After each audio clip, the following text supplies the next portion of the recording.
A good thing I can edit this, right? This is a fantastic pilot piece. This is your pilot speaking. Yeah. Pilot Pete coming in with Giuseppe over here for the new Two Friends Eat podcast. Yes. Is your man, Pilot Pete, local, lactose tolerant. Would you like to introduce yourself? Thanks, everyone, for coming in and listening in. This is the Two Friends Eat podcast. I'm going to be your host, Giuseppe. I'm here with my co-host and friend, Peter. What do you prefer to go by? Whatever's convenient, to be honest. This is going to be the pilot episode. Any feedback you can give us would be great. We have an email. It's going to be at twofriendseat@gmail.com. Let us know what you think. And yeah, let's get the pod started. The first thing we're going to talk about is ourselves. Let the people get to know us. Pete, you want to start that off? Sure, why not? I'm not a very complex individual, I feel. Like any standard man, the weight of my heart is through my stomach. Not very picky at all there. I don't really get too in-depth with things. That's why some reviews tend to be a little on the difficult side for me to explain. But I know I like food. I know I like pretty much all of it. I usually spend most of my time gaming. I'm trying to do more time in the gym, stuff like that. You know, if you're going to be eating a good amount, you got to keep up with the exercise. Absolutely. Calories in, calories out, right? Yeah, that's it. So that's the goal, at least. Yes. And what are your hobbies? So you say you like video games. Obviously, you're a connoisseur of food. Board games, card games. Right? A lot of trading card games. I have like 4. I just bought another one. Play Pokemon Magic. Not a big Yu-Gi-Oh guy. Classic only. I don't like my card to be an essay. I just bought I have 6 decks of the Digimon game, and I just bought the One Piece game. So big into anime, bleeding into other things. Pretty much it right now. We live a simple life. Cool. And myself, my name's Giuseppe. I personally am a huge fan of food. Obviously, I started the Two Friends Eat about 6 or 7 years ago at this point. The reason I started the Two Friends Eat web series is because I was a huge fan of all these small family-owned restaurants. And with time, a lot of these restaurants were closing down because they didn't have enough business, didn't get enough recognition. And then when one of my favorite shops closed down due to, again, lack of business, I wanted to do something about it. I knew there was something that I can use my skills for. So I ended up grabbing my iPhone. I got a couple of my friends, and I just started recording videos of all these small hole-in-the-wall places that people might not know about because, again, like a lot of the times people think Italian food, they'll say, oh, where do you want to go? Don't put me on the spot to make me say Olive Garden. Exactly. You don't want to go to Olive Garden, but most people think... I'm there for the breadsticks. Yeah, that's what everyone does. My wife loves Olive Garden, and to me, it's like literally torture because I can go home and make a homemade puttanesca sauce, and she takes me there to eat this trash that, you know what, it has its purpose. We'll talk about that later at a different time, different episode. But for what it is, I want to get people to leave this comfort zone that they have and try out new places. So the Two Friends Eat started. I want to have a friend of mine come along, give me their perspective, and me and them might not always get along or agree, but we'll be able to make it entertaining and feature the restaurant and show off their food. So now we're on the next step. We're starting this journey together. We're doing a podcast. We're going to be talking about the food news. We're going to do recaps of the previous month's episodes. So that way, if people haven't had a chance to watch the videos or they don't read the reviews, because with every video in the series, I write a full-length review. But a lot of the times, it's hidden in the weeds and people only see the video and don't realize there's written review. And then at the end, we're going to discuss, after the featured topic of the podcast, we're going to read our letters. We have question and answers at the end. We've gotten a few letters. We're gonna just take it from there. And if this takes off, instead of being a monthly thing, maybe it'll be a bi-weekly thing. And we'll have guests on. I have a couple people I've already spoke to and reached out that would love to be part of the podcast and talk about their experience as business owners or as other fellow food critics and reviewers. And it's going to be fun. Let's move forward. We're going to be talking about news. One of the things that I've researched for local news is there's going to be a couple of new pizza places opening up. One in Haverhill, Massachusetts, and then one up in Manchester. The one in Manchester is called Cancun Pizza. They look to be more of a bar-style pizza, similar to like Cape Cod pizza, if you've ever seen the frozen Cape Cod pizzas at the supermarket. Think of that only fresh, not frozen. Mm-hmm. I'm looking forward to swinging by there with a friend, checking it out. Well, with the name Cancun Pizza, I expect there should be some sort of tequila-themed drink in there. Oh, I see a lot of drinks there. They do look like that they offer some mojitos and a few other things. So we're not just there for the food, but we're going to see what else they have. That's what we call the atmosphere. Now, as for Haverhill, I don't have the... Let me pull it up here. I actually have it. I have it on my watch. Actually, no, there is no notes on my watch. Damn. Pete, did I send you an invite to the notes? I think I gave you an invite to the notes, no? Not yet with that one, but he said his new pizza place in Haverhill. Yeah, there's a new pizza place in Haverhill. Let's look up the See name. if I can just find it real fast on the spot. Yeah. You remember what the name of it might be? Not off the top of my head. No, that's not it. That's the old Napoli's story. Let me pull it up on my freaking thing. I thought I could pull it up from my watch, but having to record it from the phone. I'll send you an invite. You can pull it up on your device, and then we can read it from there. I can definitely read emails from my watch, so that's easy. That's why I have a micro browser on here. Different from a micro browser. All right, so I'm sending it to you right now via... Yeah, I can always figure it out later. Ugh, the Wi-Fi's not the best. Oh, you know what? I can just email it. All right, and we're going to go ahead and send it. Should receive it. Go back to video. Indication. Yeah. Mother. And I had it perfectly before. Really going through it there. Right now. There we go. So let's pull up the news. I've got the articles right here. We already talked about Cancun Pizza. The pizza place that is opening up is called Solid Sliced. So Solid Sliced is from the Grill Next Door chef. So the story behind these guys is that there was a restaurant called Grill Next Door off of Route 97 from Salem to Haverhill, and they ended up shutting down. And because of that, a lot of gift cards were sold, and now they're no longer honored. These guys, being one of the cooks from the old restaurant, is going to open up Solid Sliced Pizza in Haverhill, and they're going to honor those old gift cards. So if anybody had purchased gift cards to the Grill Next Door, you are more than welcome to bring it to their new location, this chef's location in Solid Slice, when they open, and they'll honor those gift cards. I think that's awesome. You know, I think it's a good way to get people through the door for sure. Yeah. A good starter. You know, and it also helped build that reputation with those people that, you know, that you weren't part of that shenanigans, and that you want to kind of, you know, do right by the community. You know, I think more people should do that. Another place that had a similar situation happen was Kruger's. Kruger's is a restaurant, and Olivia's, which is, I think, by the same people. And they had sold a whole bunch of gift cards right before Christmas. And then come January, they shut down. Yeah. They refunded people for the reservation of their halls, but they did not refund them for the gift cards. How would you feel if you ended up buying gift cards and you're going to give them to friends and family for Christmas gifts, and then next thing you know, they go to use it and the place is shut down? I would definitely be very disappointed with that. Although, I'll probably be disappointed in getting a gift card to a restaurant in the first place sometimes. Really? Why? I don't know. At that point, I mean, if it's my absolute like favorite place in the world, like I kind of like it. I would rather have a little bit of the money to knowing that it's being put towards like something like that. You know, like a Visa gift card.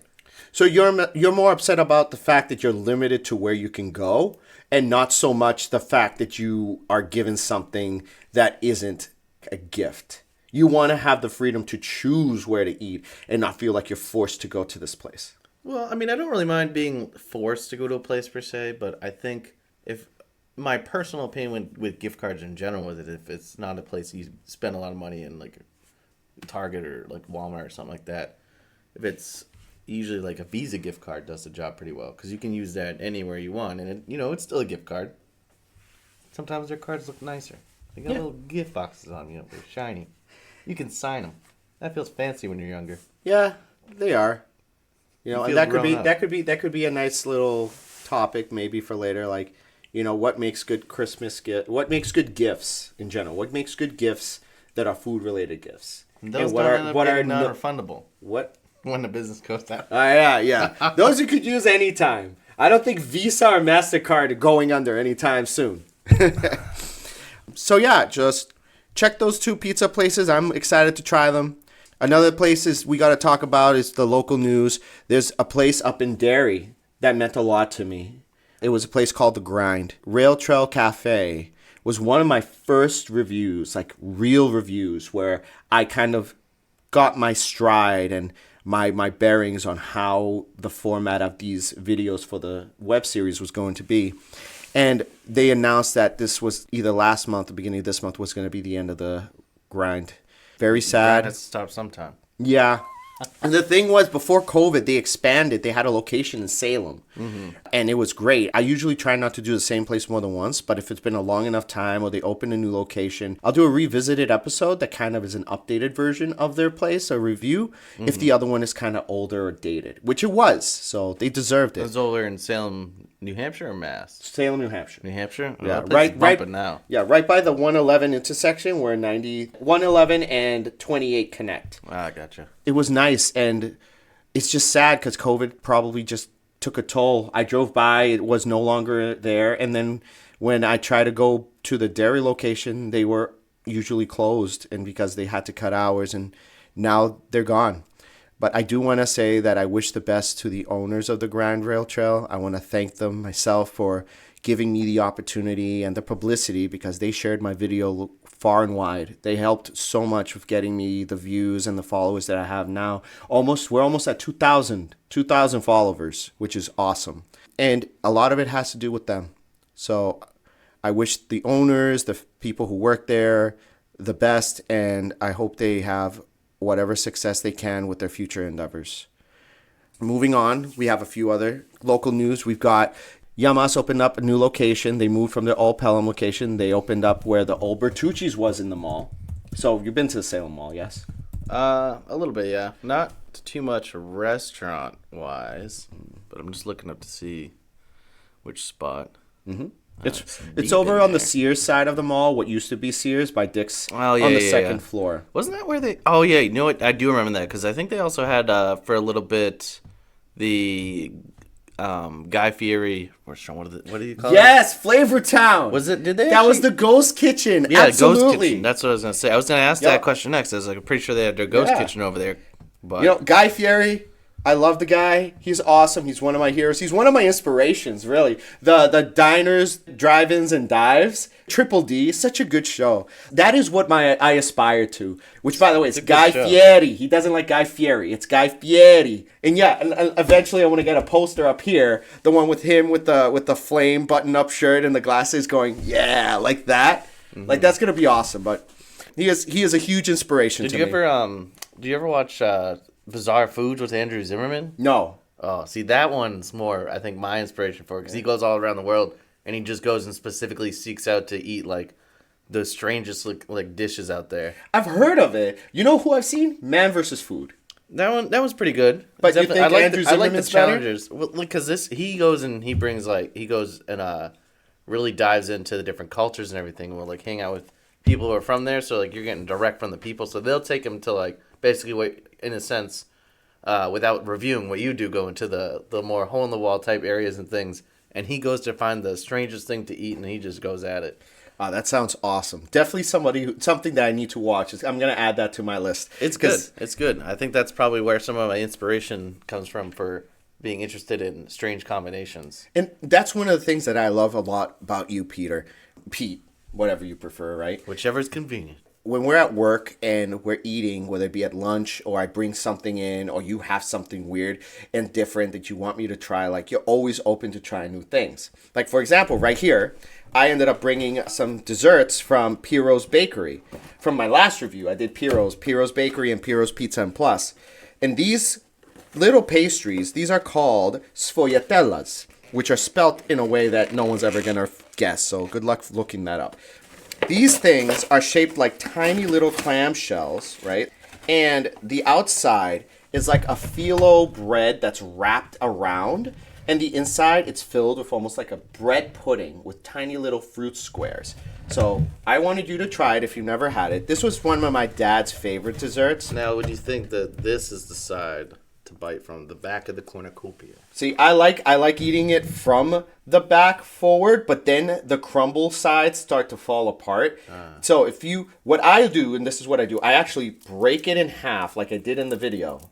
So you can get a good understanding, and there you can see the little fruit squares right there, the fruit squares. And you can eat from the corners, and you'll have 1, 2, 3 big bites. Okay. And it's really good. I'm going to do a little mute here for a second so I can not crunch through the mic. The texture is really what I love. You get the crunch from the outside, you got the soft breadiness on the inside, and then you get the chewiness from the fruit squares. Have you ever had this or anything like this before? Tell me about it. What do you think? I like that the outside has that crunchy piece, but then it's like really soft and like more moist on the inside. I'm not a big fan of when pastries are like just more on the dry side. Always more on the moist side is what I prefer. Well, the big thing too is that a lot of pastries are single note. They're either soft, they're cakey, they're like mousse or frosty or like pudding. This gives you 3 different textures in one. Crunch, breadiness, and then the chew from the fruit squares. So every bite is like a different experience. I love this thing. Again, I love that my dad got me into these things, and I'm happy to share this with you. These are the small ones too. I was going to bring us big ones, and I said, no, I'll get small. I'm going to have to do the laundry after this. I want to eventually have a segment called Pete's Eats. There we go. Well, I'll bring something new that I don't think you've ever had before and have you try it and give us like an on-the-spot review of what you think. That's a good idea. Pete's Eats. Mostly because it gets me to get food. I think that'll go for it. I'm going to finish this. I got to wash it down. What do you think of the sour? I think it's really good. Raspberry key lime?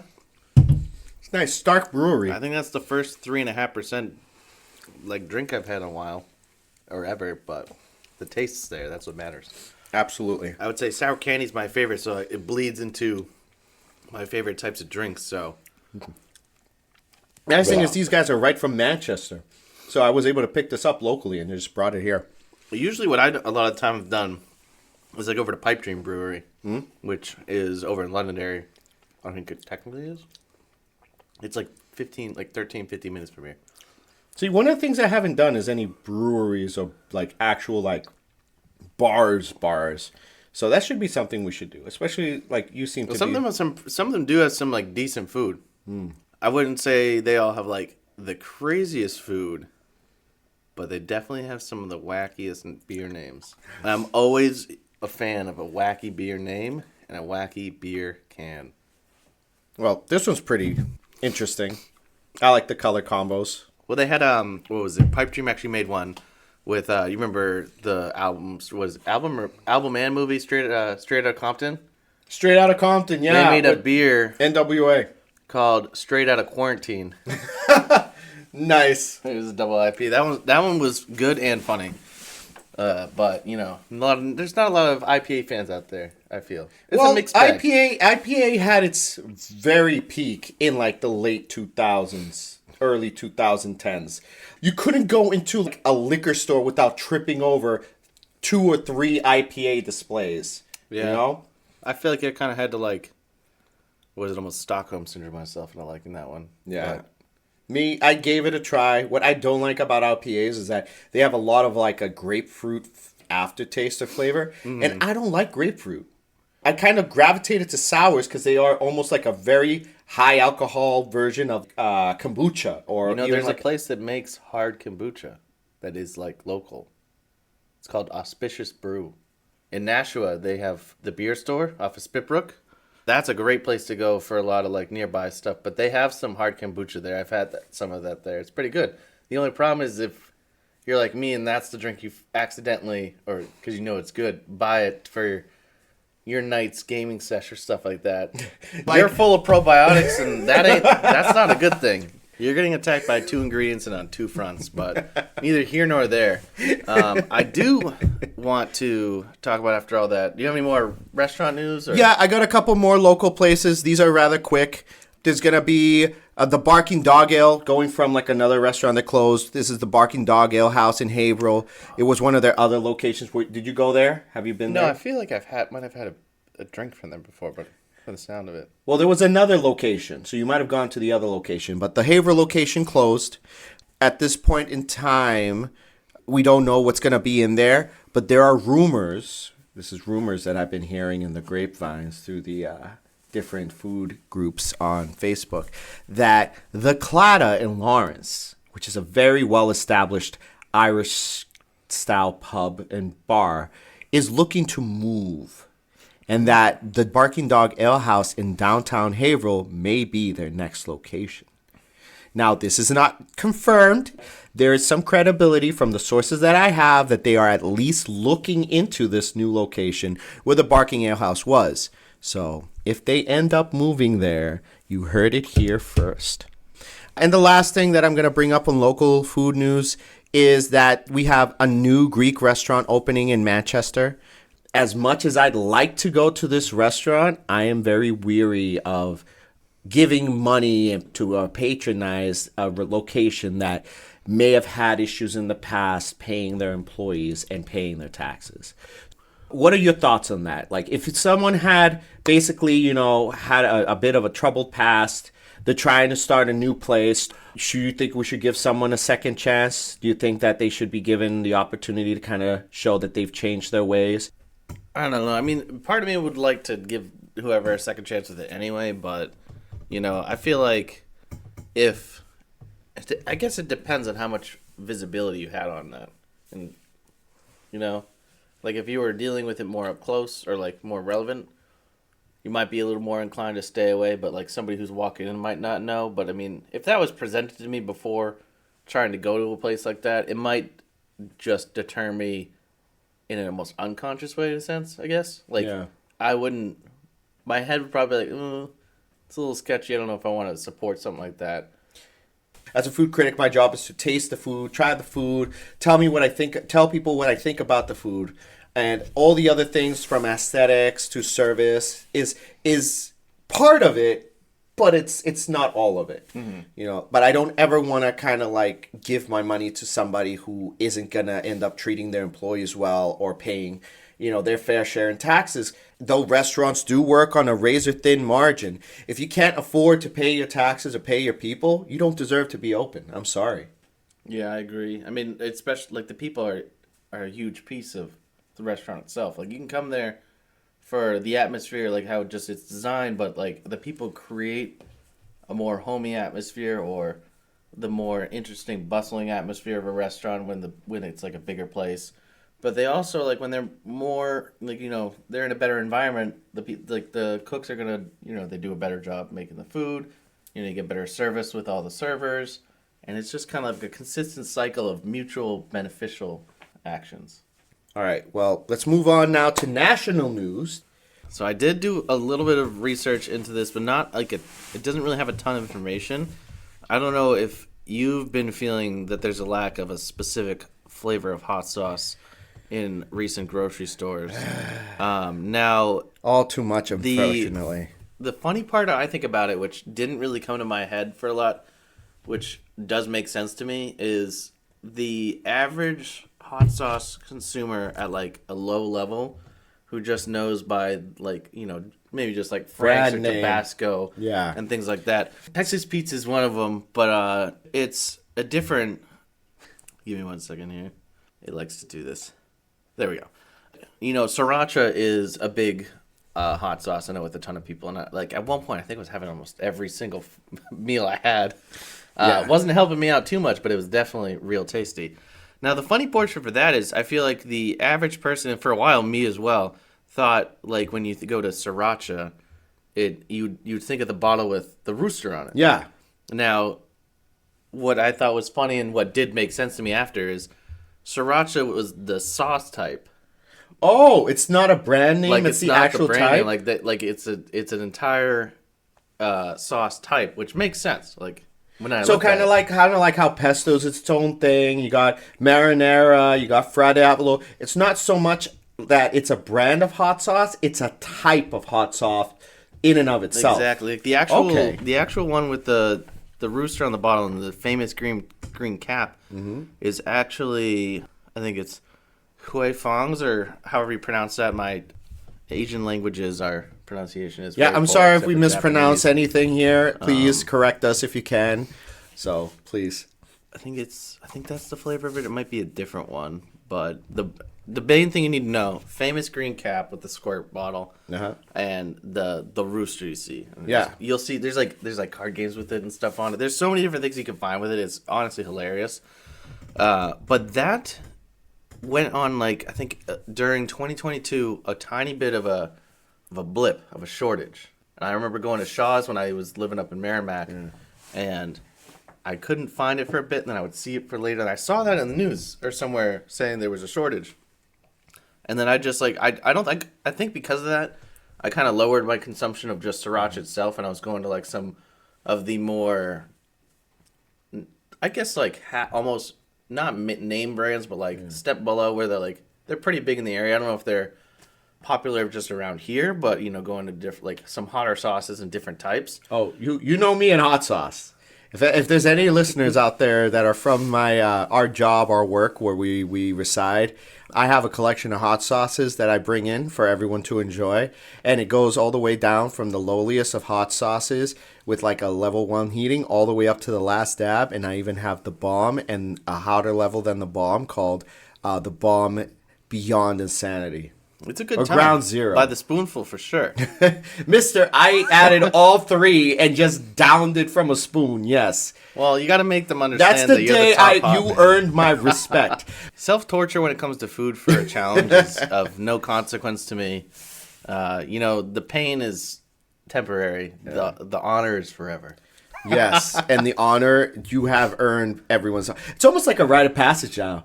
Everyone who comes to that location, our job, it's like, oh, you're here, you're new, you got to do the hot sauce challenge. People won't respect you until you do the hot sauce challenge. I love seeing their agony. They're like, I'm not going to do this. I'm on a 15. Or I'm not going to do this on my lunch. I'm just like, well, I'll do this in like 5 minutes, and I got to go right back to doing my job. They're probably looking for me right now. But so to go back with it, that specific hot sauce is for some reason it's just them. And I've looked into it a little more with like other different hot sauces and other versions of Sriracha. Yeah. And those bottles themselves are like going high up there. Some places. Dude, I've seen it for like $18 a bottle. And they're not even the big ones. They're just like the medium to small size ones. It's insane. Yeah, it's pretty. The markup is nuts.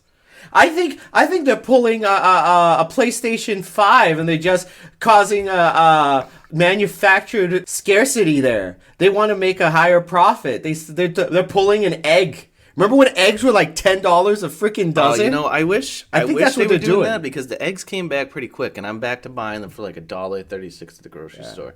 Yeah, the organic ones are like $2, which is a deal. Yeah, I've already poisoned my body enough with like unorganic things. I don't think I honestly think recovery-wise might be too late for me. Well, let me ask you this. All right, so we are all in agreement here that there is a Sriracha shortage. And obviously but just for the one brand, though. Yeah, the one brand. Yeah. So my next question for you is, what are your alternatives? What brands have you found to be good substitutes? That's a good question. I honestly think I've just kind of forgotten about it at this point, and I've been almost all in on just that one type. Oh, come on. I've brought a few in to work for you to try. There's that coconut Sriracha that I got. That's a good one, but it's like, I don't know. Their blend for that one specific type, it just, chef's kiss hits this, like, real well. Like, it's that good mixture, but give me one quick second. Go and do what you got to do, bud. The headset is dying. Yes. I just need to plug it in. No worries. And I've got a few alternatives here that I go to. I actually see you have one of the brands that I like. It's called Three Mountain brand. That one's pretty good. I haven't had a ton of it, but when it comes to the red, like the ones made of like the chili paste, yes, I feel like there's only one go-to for me. It's that elite. But I do find it interesting that they're the only one having the shortage, and the only thing that they're able to explain for it is they're just short on the specific peppers they use, right? It's a particular pepper that is like a special blend that they've GMO'd or grown themselves that gives it that unique flavor that not other Sriracha brands But I'm wondering copy. if it really is that unique, because every other inventory of like pretty much every other pepper is perfectly fine. But what I do find funny is one of the articles I found on there was made by Tabasco, which uses red jalapenos for their sauces. They're not experiencing any shortages from any of their crop yields. The only thing is some of the weather, I think last year had some issues there, but they actually scaled up their production to meet the surge in demand of the lack of Sriracha, which is smart, and they did something really funny. They made a website called, they put a link for it, which is srirachashortage.com, which links to Tabasco. What? And I have it right here for it, and it says, follow Tabasco for no shortage of flavor inspiration. Oh, they're dunking on them. And they're like looking they're for dunking something. on And hard. I've had the Tabasco Oh, Sriracha. wow. I like their bottle design. It's pretty close to it there, but I don't know. It's still kind of, it still doesn't hit exactly. I prefer the regular Tabasco sauce, but Tabasco's a good brand. Like, it's a solid staple. Consistency is what I like most about it too. Yeah, I feel like that's one of the important things when it comes to the sauces. But it is. I thought that was pretty funny. Yeah.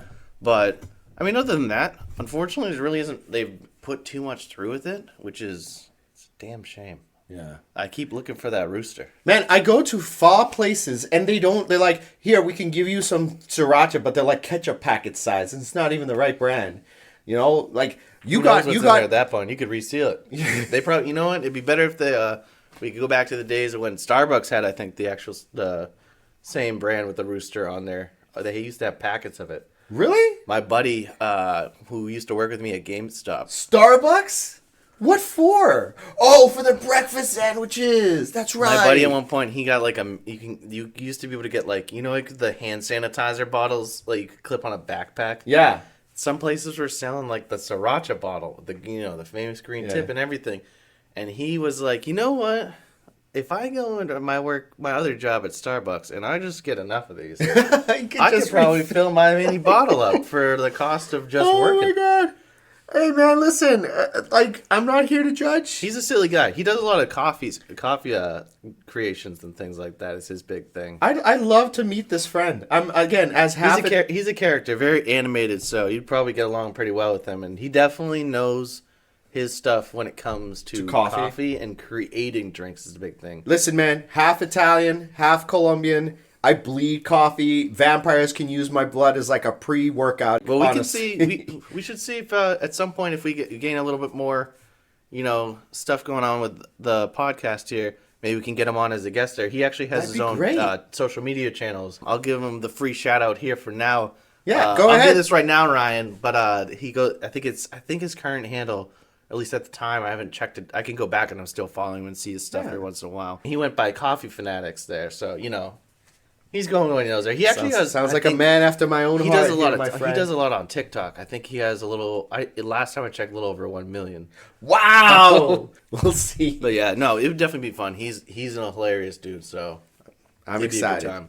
He already knows the social media game a bit there, so. Well, you did not give me an answer to my question. Because there is a shortage, what is your go-to alternative? We got to give the people... I did give you this one. I said I pretty much almost staved myself off of it.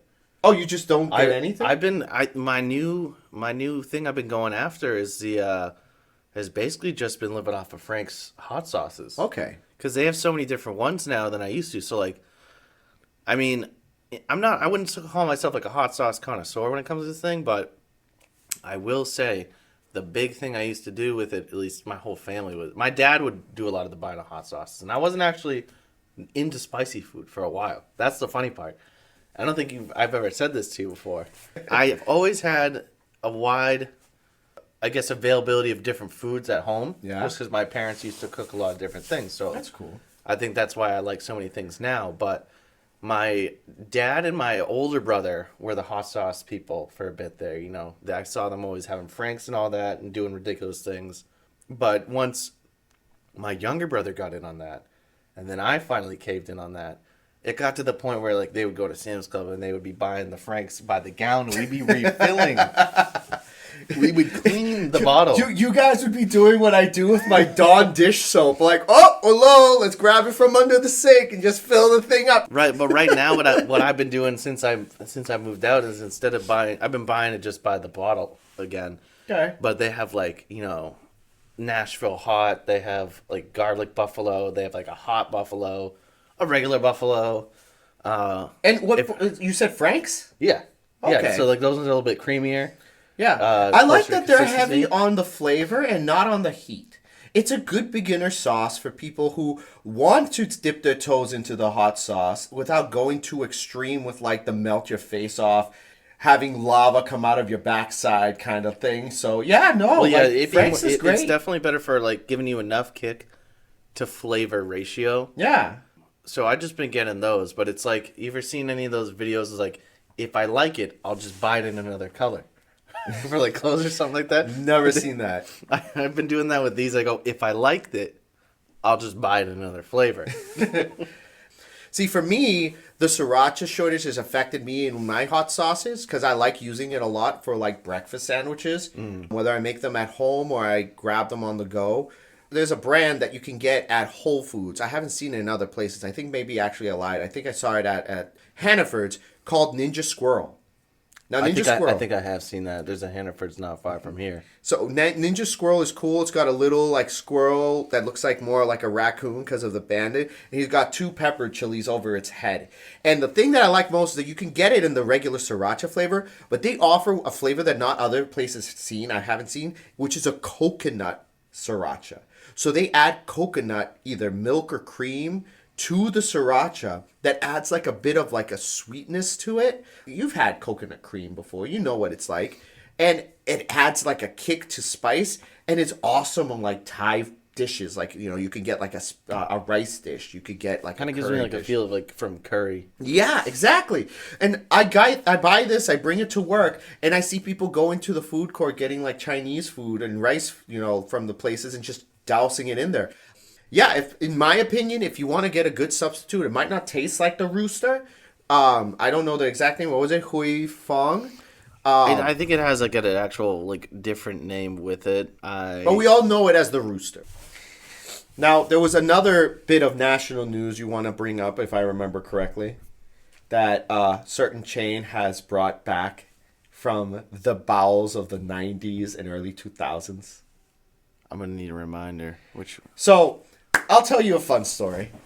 Pete and I were planning to go somewhere for lunch. And the thing that got us excited about this is that this is something that neither one of us had experienced since we were like in high school. And there was a place that would offer a lunch buffet, all you can eat. And it was pizza. And I think most of you know where we're going with this. And it's the Pizza Hut all you can eat buffet.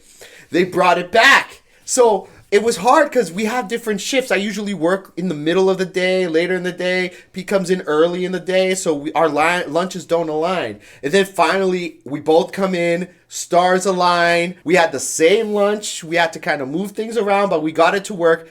We get there. We're all pumped. We walk all the way around the building because for some reason the other side entrance that should also be the entrance isn't the entrance.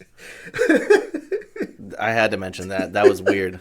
Why did we have to walk around? I don't get it. I don't know. Like, why? It's anyway. like it was like a physical representation of the New England banging a Yui. And we get there. We're pumped. I start recording a video intro because I'm like, let's do a quick little like Might short as well, that I can be ready. Dude, I want it to be a reel. I was gonna post that as a quick little quickie video. We got in there first. I think we need to preface this, and there was like 2 other cars in the lot. It looked like a ghost town. That should have been our first hint. But you know what? You never know because this was like what, like a Wednesday or Tuesday. Yeah. And they open at 11 and the buffet starts at 11:30. Figured we'd be the first ones in. It was like 11:40. Yeah, we're the first ones here. 45. We're gonna get like whatever we want. Yeah. So we recorded. Hey, this is Giuseppe from Two Frenzy. We're here to go check out something that we want to try that came back from the blast from the past. It's all-you-can-eat buffet at Pizza Hut. Oh, yeah. Now fade to black and white. Boom, boom, boom, boom. We got there and the buffet was only for Tuesdays and Fridays. Well, in the wise words of probably Michelangelo, it was a cowabunga, dude. The guy was super nice, though. And he told us, hey, it's Tuesdays and Fridays. And we got there on the Thursday. Hey, we'll see you around. And from what I understand, Pete, you went without me. I had to know. What happened? I had to know. I had the time. My lunch that day fell at the same time frame. I went, it's not even that I went went over there without you. I went by myself.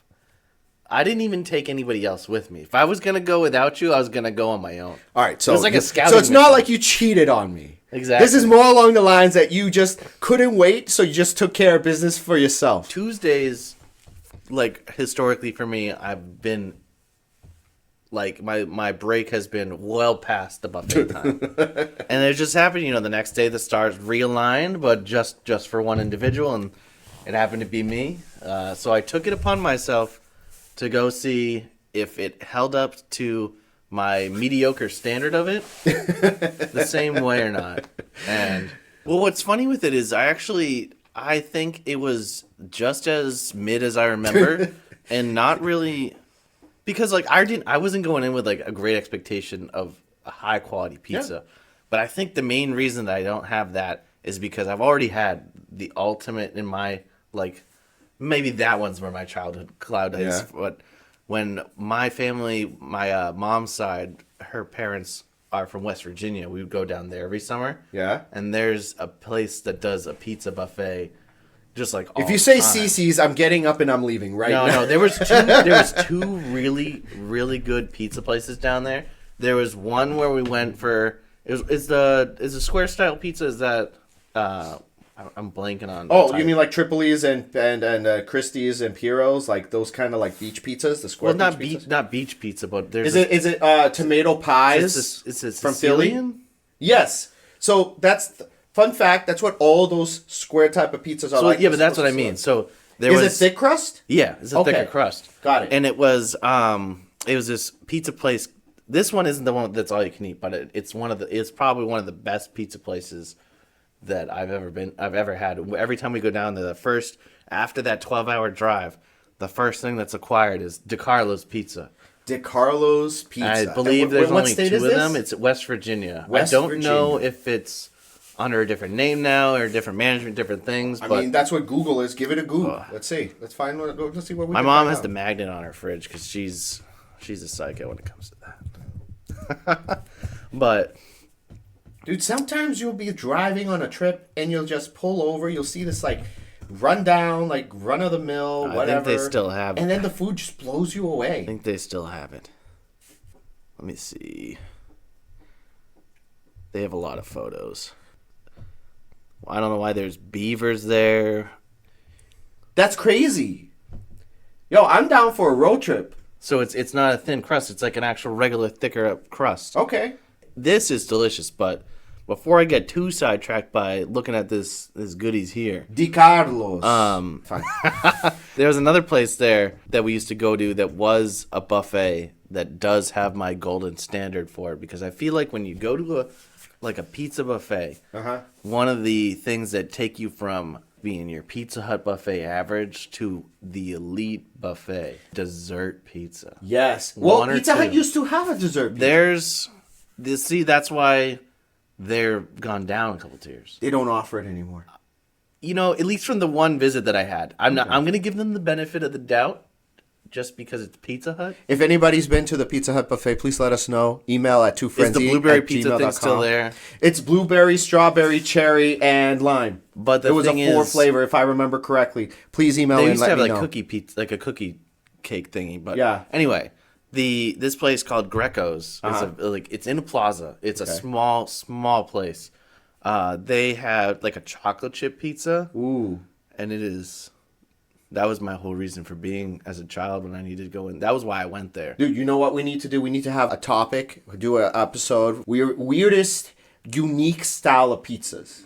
Absolutely. There's a place down near Woburn that does a sushi pizza. You know, I think I've definitely heard of that Yeah. or seen it at least. Yeah. But and then you've had taco pizzas. you can get that over in Hudson. Yeah. So there's all these different like out of this world pizzas. Down at Mike's Spot, you can get a barnyard pizza. Okay, so what's that? It's a barbecue sauce base, and then it's got your standard like mozzarella cheese on it. But then it's got bacon. I think it has hamburger on it. Okay. And then I think there's one like chicken maybe. Okay. And then it's a glaze of ranch. All right. See now, yeah. No, we gotta try this out. We gotta have like a. Let's test this out. Let's try it out. Let's go out and have these weird places. Just call me Pizza Pete. Pizza Pete eats. Yes, I like that. We can bring that's my separate tangent from the Pizza Hut buffet. I will say for the value, it was like $10. You can't really beat that. $10, like $12, $13 with a tip. A man like me goes in there, makes them rethink their whole business plan. I wasn't there for violence that day. I was there for enough. $10 in and out, not too bad. Now, do you have any other national news? That was the only one that I really thought about was those two items. Other than that, there really isn't, I think, too much like very much big, unless you kind of go searching a little more into a little like more on the niche side. All right, so right now I'm trying to pull up the info for our next segment. The main segment of the show, this is going to be our recap of the last few episodes of the Two Friends Eat web series. So last month I visited 3, maybe 4 different places. And let's go ahead and sign in here. Have you seen any good movies lately? Ooh. I went to see Ninja Turtles. Ninja Turtles was great. I really want to see that one. What I did see is I went with my girlfriend and we saw the new Haunted Mansion movie. Was that one fun? Oh, I haven't seen the original one, which I know is probably a shame, and I'm going to be ridiculed for that one. But she really wanted to see that one, so I was like, let's just go see it. And it was honestly pretty hilarious. Any movie in or show or interaction with Danny DeVito is an A+ to me. But it had a pretty like all-star cast there. I think it had like Jared Leto was the main villain. Jamie Lee Curtis was in it. There was a couple other decent names. I thought it was pretty funny. It was like it did a good job at being creepy and a kind of bit of scary, but not like scary movie unsettling. I'm not a big scary movie guy. I like scary games. I like to control the rate at which I pee my pants. The movie just goes. If I'm playing like Dead Space or Resident Evil, there's the first scare I can pause and I'm out. You're trapped in the theater. If you're there with somebody, you're not gonna abandon them. So you're kind of like, I'm stuck here. Wonderful, great. Exactly. But I was able to pull it up. I'm right here. We're gonna be checking it out from the YouTube channel. The thing that really grinds my gears is the fact that most of these websites, like the social media, used to be able to just browse people's pages without needing to sign in or have an account.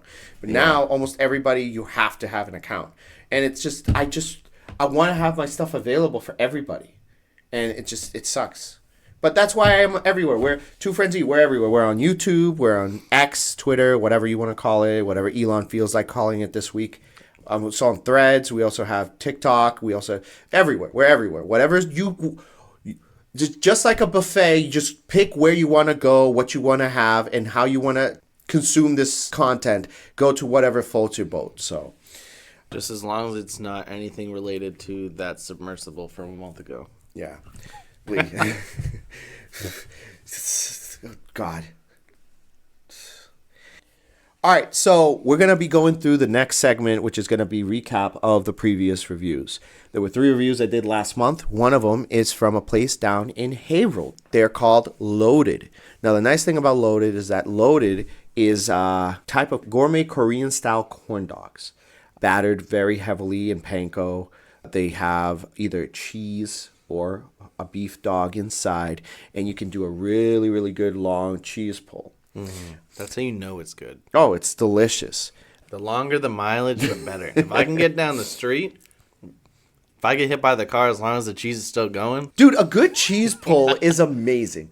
I would see movies like the Ninja Turtles live action movie, or let's see the Goofy movie when you got PJ pulling out the cheese from the box. Like, pizza used to be that way. What happened? Where did they decide to be like, yeah, you know what? No, let's just have it be the solid glob of cheese on top that after a minute of cooling down is congealed to just like a rubbery, consistent I feel like Play-Doh. it's been reserved to the non-chain places because you can still find that. I've definitely still gotten it. It's because they get pre-shredded and they use a caking agent or pre-caking agent like cornstarch or potato starch. And so it doesn't allow the cheese to stick together and actually be able to stretch. You have to shred the cheese yourself. If you don't get the cheese shredded from the block yourself and you're just getting pre-shredded in a bag, that's why it doesn't do that anymore. That is why the cheese, like these chains, are failing. It all because stop being lazy and shred your damn cheese. Back to Loaded. We ended up going, and I decided to get a few different things. I went with my friend Johnny, and we got the crab ragoon wontons with 4 different corn dogs and 2 of their gourmet churros. I'm sure you know what a churro is, right? Very aware, yeah. Yes, and Thankfully. they're nice too. They're just regular churros. They're stuffed with a Bavarian cream. Ooh. So they're top-notch gourmet churros. The crab ragoon chips were cool and refreshing. They had a cream cheese sauce mixed with the crab, spring onions, and duck sauce, and they really kind of nailed the taste they were going for. In our opinion, they were a great side dish to cool our mouths after biting into more of the spicy corn dogs. Mm-hmm. You know, the reason why is because I ended up getting the Thai Taki corn dog. It comes with a type of like Thai sweet chili sauce, as well as a crunchy outer shell. They got crumbled up Takis. Takis are not spicy chips. No, they got a nice kick, but not in the way that you normally, like a spice kick. I don't know. It's a weird way to think about it. Most spicy chips, would you agree, are like a 2, 3 out of 10? Takis are closer to 5 or 6, especially the Fuego. I almost think most of them are like a 1.5, and then maybe those are like a 3. It's when you eat the whole bag that your stomach just has a real issue. You don't eat the whole bag? No, I do eat the whole bag. Okay, that's what I'm saying. Like, I do the same. I'm speaking from experience, not from a guess. So these corn dogs, I've been telling you about it. I want to take you there. They're very, very good. The owners are great. The whole Tamacho family are awesome. Tamacho, actually, I forgot to mention this. I'm sorry if I'm mispronouncing your last name. As they ended up buying Borelli's in Methuen. That was something I wanted to bring up in the news and I forgot. Borelli's is like a very staple type of like Italian style deli in the Merrimack Valley area. And the owner sold it to the family, to Paul. Paulie was there, or it's part of it. And he used to own Stuffed, which was a burrito place that had the best wings that I've ever had. But yeah, long story short, same family. And yeah, they have great corn dogs. So I ended up getting the Thai Taki. It has a sweet and hot sauce along with hard crunch Taki crumble, like I mentioned. The ramen dog was good, but it's just crumbled up ramen. Is there any like on top. takoyaki dogs? Yeah, no, I wish they did. That would have been an interesting one. You take the hot dog inside of it and then like put a squid takoyaki around it. Well, no, they would need to get octopus. Just get the tentacle, wrap it in the thing. You know what? Actually, that's interesting. But yeah. Yeah, but no, if you're gonna do when you do the takoyaki, you shred it into the balls. Yeah. Well, couldn't you like just shove like the octopus into the stick? I don't know if they're like. That's normally how I forget. I don't know how they specifically are making. Yeah. That might be an interesting one to try, but there's definitely some trepidation for some people with that one. We'll see. Yeah, I think that would have to be a special. Like something they'll have for like a week and then that's it. Yeah. To go back to review, the other thing that they had the chili crunch. And Johnny, I got to quote Johnny on this. So, do you mind reading what Johnny said? So, Johnny ended up getting himself the chili crunch and the barbecue dog, and both were fantastic. He said, I love how the chili crunch is completely covered and saturated with the chili crunch sauce. The barbecue corn dog tastes more like a typical Korean corn dog, like I would have expected. I like how they use a spaceman as their mascot, because these corn dogs are out of this world. And they got this cool little spaceman as their logo. So he's like holding the corn dog. He's sitting on a spaceship. He's like out in outer space, just floating around with like the toppings all over the place. It's wicked cool. I really like it. That'd be a good way to eat a corn dog without a stick. Just, like Homer Simpson in that episode when he's trying to get the bag of chips when he's stuck in the thing. Yeah, it's like doing the old donut challenge like Halloween, but, without it being attached to anything. So who knows where that thing's going if you're not in a closed space. But overall, just specifically about Loaded, we gave it a final word of awesome. If you're looking for a fun, unique place to eat with an eclectic menu, because they have ramen there, they'll have bao buns as specials. They have a whole bunch of different things. It's not just corn dogs.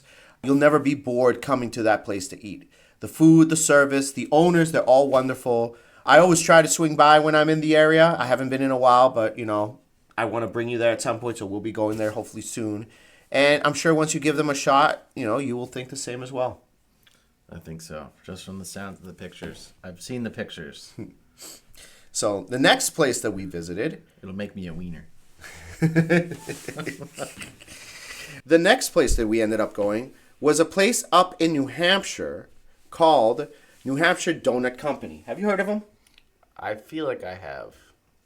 I'm not recalling right now, but it does sound familiar. Well, pull up the logo and see if it looks familiar to you while I give this a quick little read.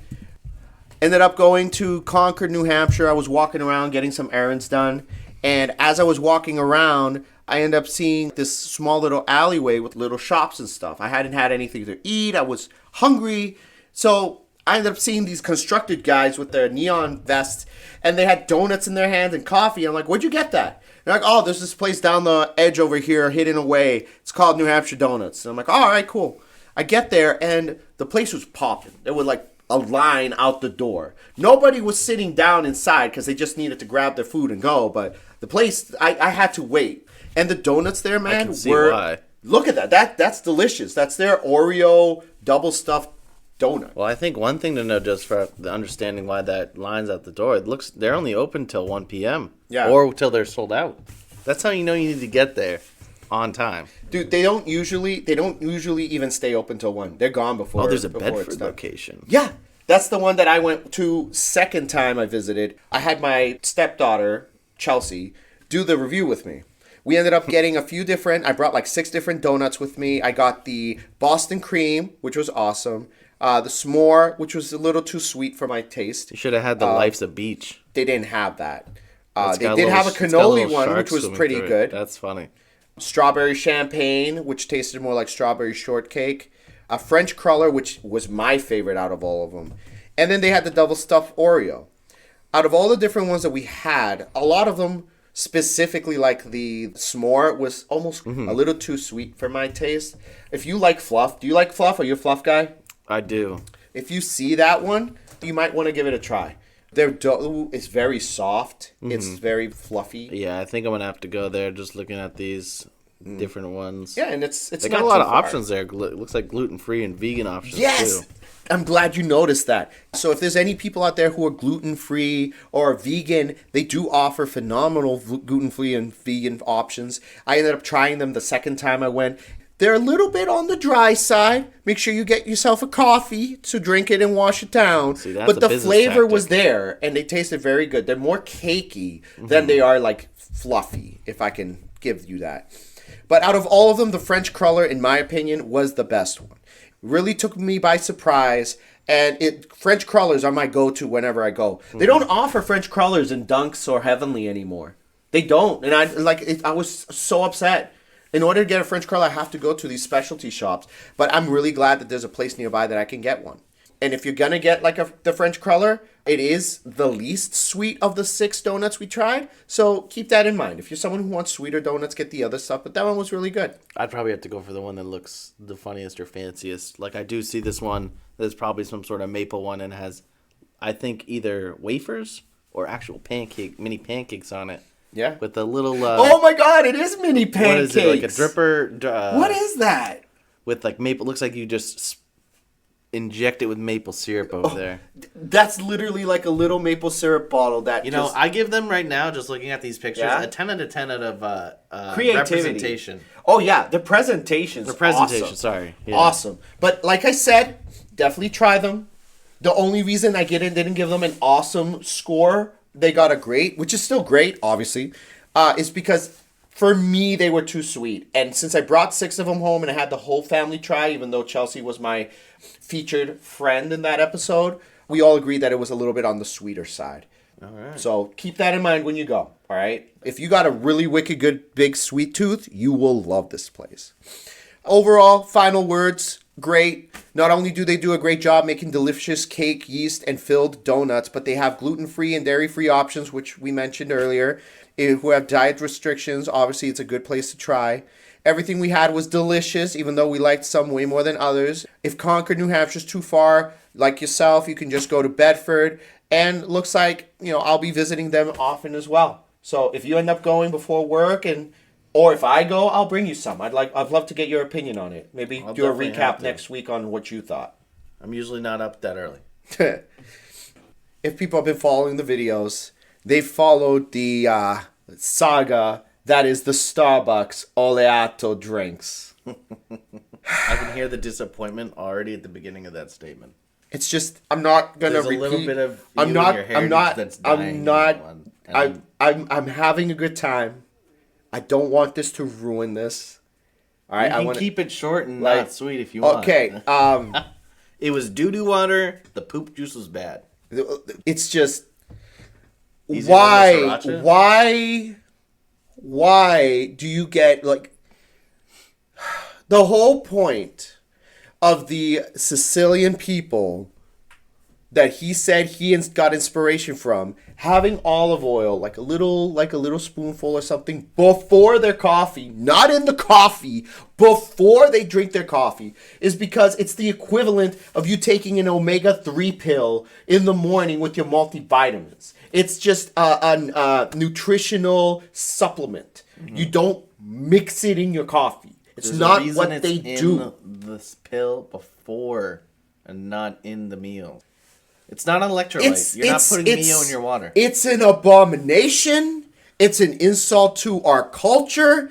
I do not know how disrespectful or where this guy get the gall and the audacity to charge $10 to $12 for one of these drinks. What are you thinking? Well, he's got to make up the money. He's got to start paying some of these unions.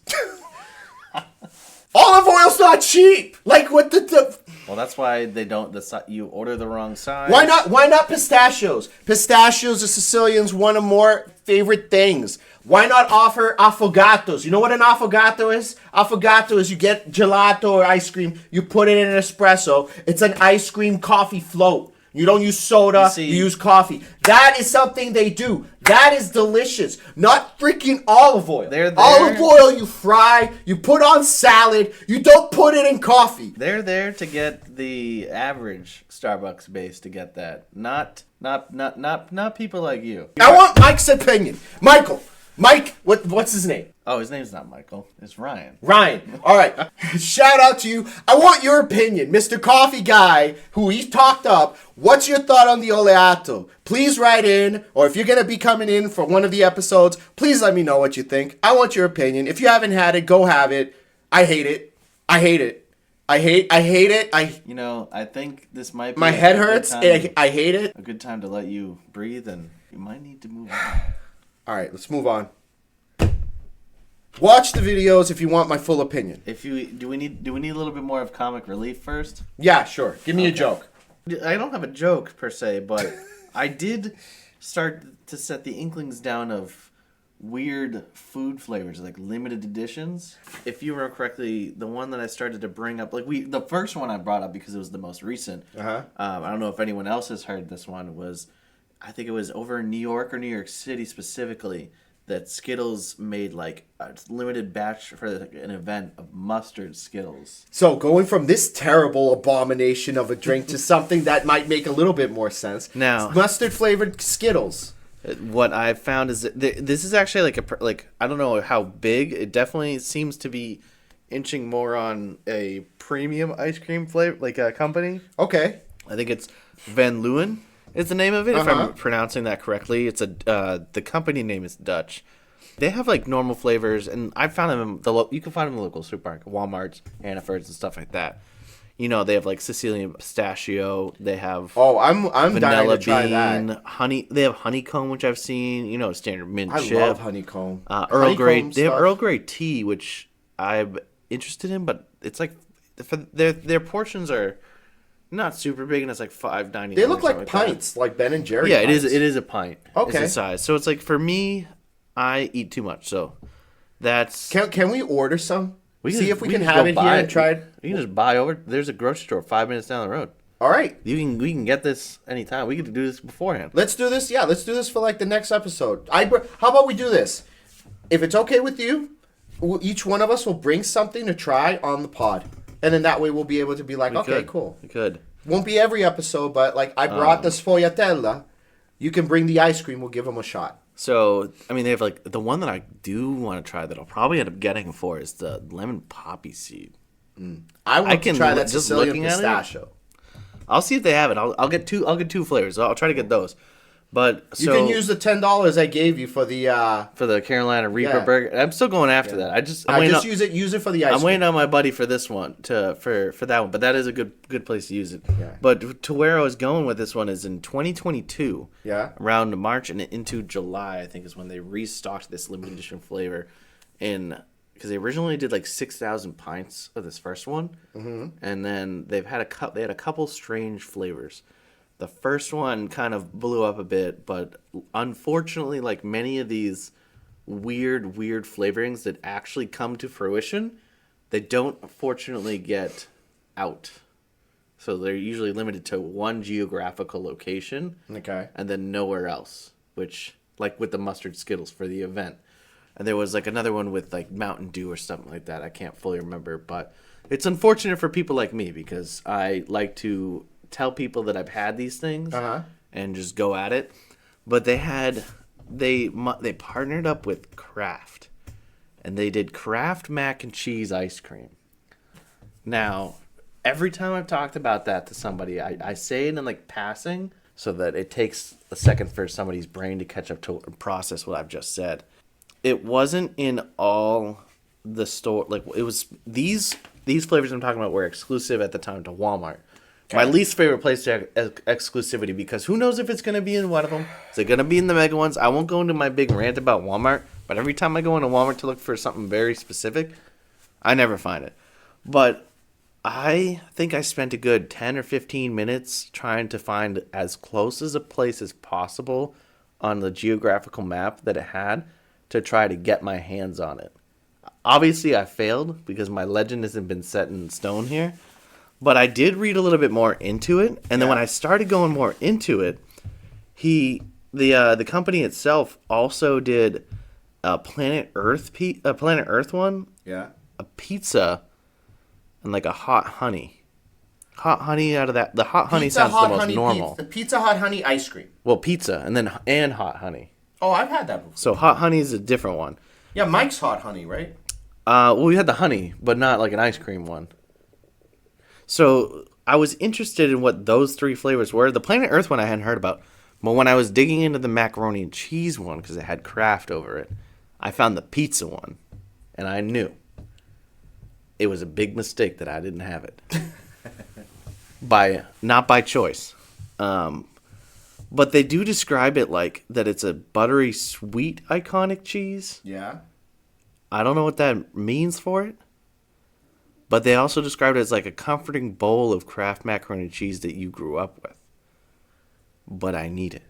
And then the pizza one had a very interesting description for it, and it makes the ice cream part make more sense. Yeah. Where they call it it's a cream cheese, so it's not like mozzarella. I don't know. You know what I mean? Could be mascarpone. So it has cream cheese and mozzarella. Oh no, it does have mozzarella in it. Sorry, I don't know why I thought that was mozzarella sticks earlier.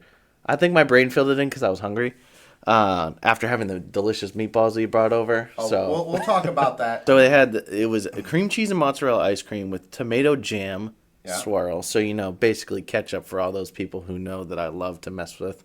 Basil crust cookies. Basil crust cookies. Yeah, not the set of words that I would really think of off the top of my head. Basil crusted cookies. I don't even know how functionally they would do that. Would they make like basil chips? Do they like freeze dry the basil and then add it to cookie dough to then give it a basil flavor? I have no idea. All I know is I don't have it, and that's the sad part. Okay. It's unfortunately the easier things to get are those limited edition drinks a lot of places over getting limited edition glorious ice cream. For example, I don't know if you've seen it. They have pineapple Pepsi. Yeah. But you have to get it at Little Caesars. Oh, I did see that. Have you tried it? I haven't tried it. Because I don't know where Little Caesars is. There's one near my house. And if they're open, I'll see if I could get some on the way home on the way to work. Are you working tomorrow? No, but I think they have it. I'm pretty sure it's in cans. So you should be able to bring it back there. It does look like, from what I've seen, perusing some of the crazy food combinations, I guess they also had a maple syrup Pepsi. But it was an IHOP. But that was one of the... So that was an example. The maple syrup Pepsi is one of the examples where they do a contest to win it. Well, you know what? I remember that now because I was upset about that too. But other than that, I think that's the most like the strange food things. I hope that brought your steam down from the Starbucks I'm in a better spot now. I appreciate you bringing up those things. We'll get you some Hello Kitty Spam Musubi soon instead to help you out, or some Tabasco chocolate. Well, part of the reason why I also brought the Piro's pastries is that was actually the last review that we did. And it was their pizza place as well as the bakery next door. Mm-hmm. It was one of the places that my dad used to take me when I was younger. He had a radio show, an Italian radio show, which kind of inspired me to want to also do this podcast. He would do the radio show in the morning. He would take me to the station with him. Then we would get something to grab on the way home. And we would go to different places. We'd go to Heavenly Donuts. That was on Merrimack Street off of 495. We'd sometimes go to the Dolce Freddo and get some gelato, which is on my list of places I have to feature in one of the web series episodes. And we got there and they offer square type of pizza. And I like theirs because of the fact that what is the major difference? Tripoli's has the sweeter sauce and the crunchier dough. Christie's has the less sweet sauce. They offer anchovies as toppings, which is one of my favorite things. I go to them if I'm in the mood for anchovies. The dough is a lot breadier. It's not as crunchy. Piro's is like the perfect marriage of the two. You get the crunchy, crispy bottom dough of the pizza, but then you get the soft, bready crust edge that you get with Christie's. If someone came to me and said, hey, I will buy you any one of those, like 2 slices of any of those 3 places, I'll go with Piro's every time. That's not to say I don't like the other 2, trust me, I do. But Piro's, in my opinion, is the perfect balance of a sauce that's not too sweet. The cheese is nice and melted. The bottom of that crust has got real good, solid firmness to it with the crunch. And the outside rim, the dough. I like corners and edges. Some people get upset. Shout out to my friend who got upset because she got corner pieces 3 times in a row. It's like, I'm paying for a whole pizza and a quarter of it is crust. What the hell? But I like those. And yeah, Piro's is my place. It was awesome. I love it. I took my friend Johnny. He liked it. We also got rice balls. Oh my God, the rice balls. Their rice balls are the size of grapefruits. And I'm talking about big grapefruits. Softballs. Yes, softballs. In Italian, arancino means like little orange, right? Mm. These are polpemmi. I don't remember how I said it. But it's the Italian word for grapefruit because they're huge. Mm-hmm. They're big. You break them open and it's just nothing but cheese. If you haven't seen the video, I highly recommend you give it a watch later. And they give you the sauce on the side. Now, normally, I don't like sauce on my rice balls. They're supposed to be small. You eat them in your hand. You kind of eat it like an apple. It's just like, it's a street food. But these are so massive, and they have so much cheese, you need the sauce to kind of add additional flavor to it because they have a lasagna, which is ricotta and beef. They have their traditional, which is chicken instead of beef and peas. Mm-hmm. And then they have a spinach and cheese, which is awesome, delicious if you're a vegetarian. Definitely not vegan friendly, sorry. And it's delicious, dude. Like, I have to bring it to you. You had my rice balls, yes? I don't think so. Maybe? I made them right before my son was born. The day before I left, I made 3 types. I made the spinach and cheese. I made the traditional beef and peas. And then I made, specifically for John and his girl, vegan version of arancinis. Mm-hmm. It was hard to come up with a way to bind it together without eggs and cheese. But I found a way, and it came out pretty good. But that first batch, they literally fell apart. Made me sad. But either way, anyway, back on track. These rice balls, holy crap, so good. So good. There's a place called Crispelli USA. They make very good rice balls, don't get me wrong. Mm-hmm. They're more traditional. But I love how these things are massive, mostly cheese, and it's just, one's enough. Mm-hmm. You're good for the day. The other thing we got is we got some pastries. I ended up getting a ricotta pie. It's got a lemony flavor to it. It's a Sicilian, kind of like, almost like a cheesecake. Got the sfogliatelle, which you tried. You liked. Thumbs up. Mm-hmm. And then we also got an Oreo cheesecake, which was, Oreo cheesecake. It's good. So, they get an awesome for me. Not just because nostalgia, but they also are a very traditional, family-owned, generational type of place that has been around forever, and they've kept their whole ambiance and system true to, their tradition. There's no places like that up in Manchester. There's no places up around here in Bedford, Nashua. Like, where can you go where you can literally be like, oh, this is a 100-year-old establishment where these are the same recipes that were brought over from the old country that their grandmother gave to their son, who gave to their kids, grandkids. You got to break into someone's house for that one. Yeah, exactly. If you want to have that experience, we're lucky enough to have a place like this still around and it's not too far. It is worth the drive. My reviews, I use words: awesome, great, good, okay, bad. Great is worth the drive if you have the time and you like what you see. Awesome is you won't be disappointed if you make the drive. Mm-hmm. And this is one of those places. Check them out. Piro's. They're awesome. All right. Is there anything you need to say? Anything else you'd like to add? No. I think I'm good. All right. So right now, we're going to move on to our next segment. What are we eating? What are we going to eat?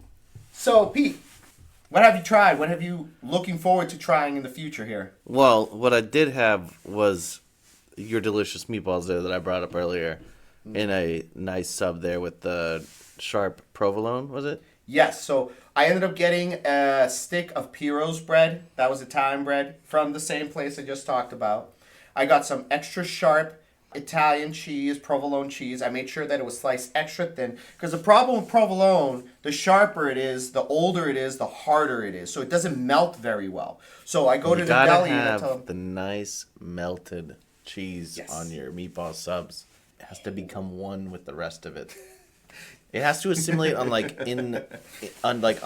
it or like over it so that it becomes almost like the sauce itself. Well, see, that's the thing.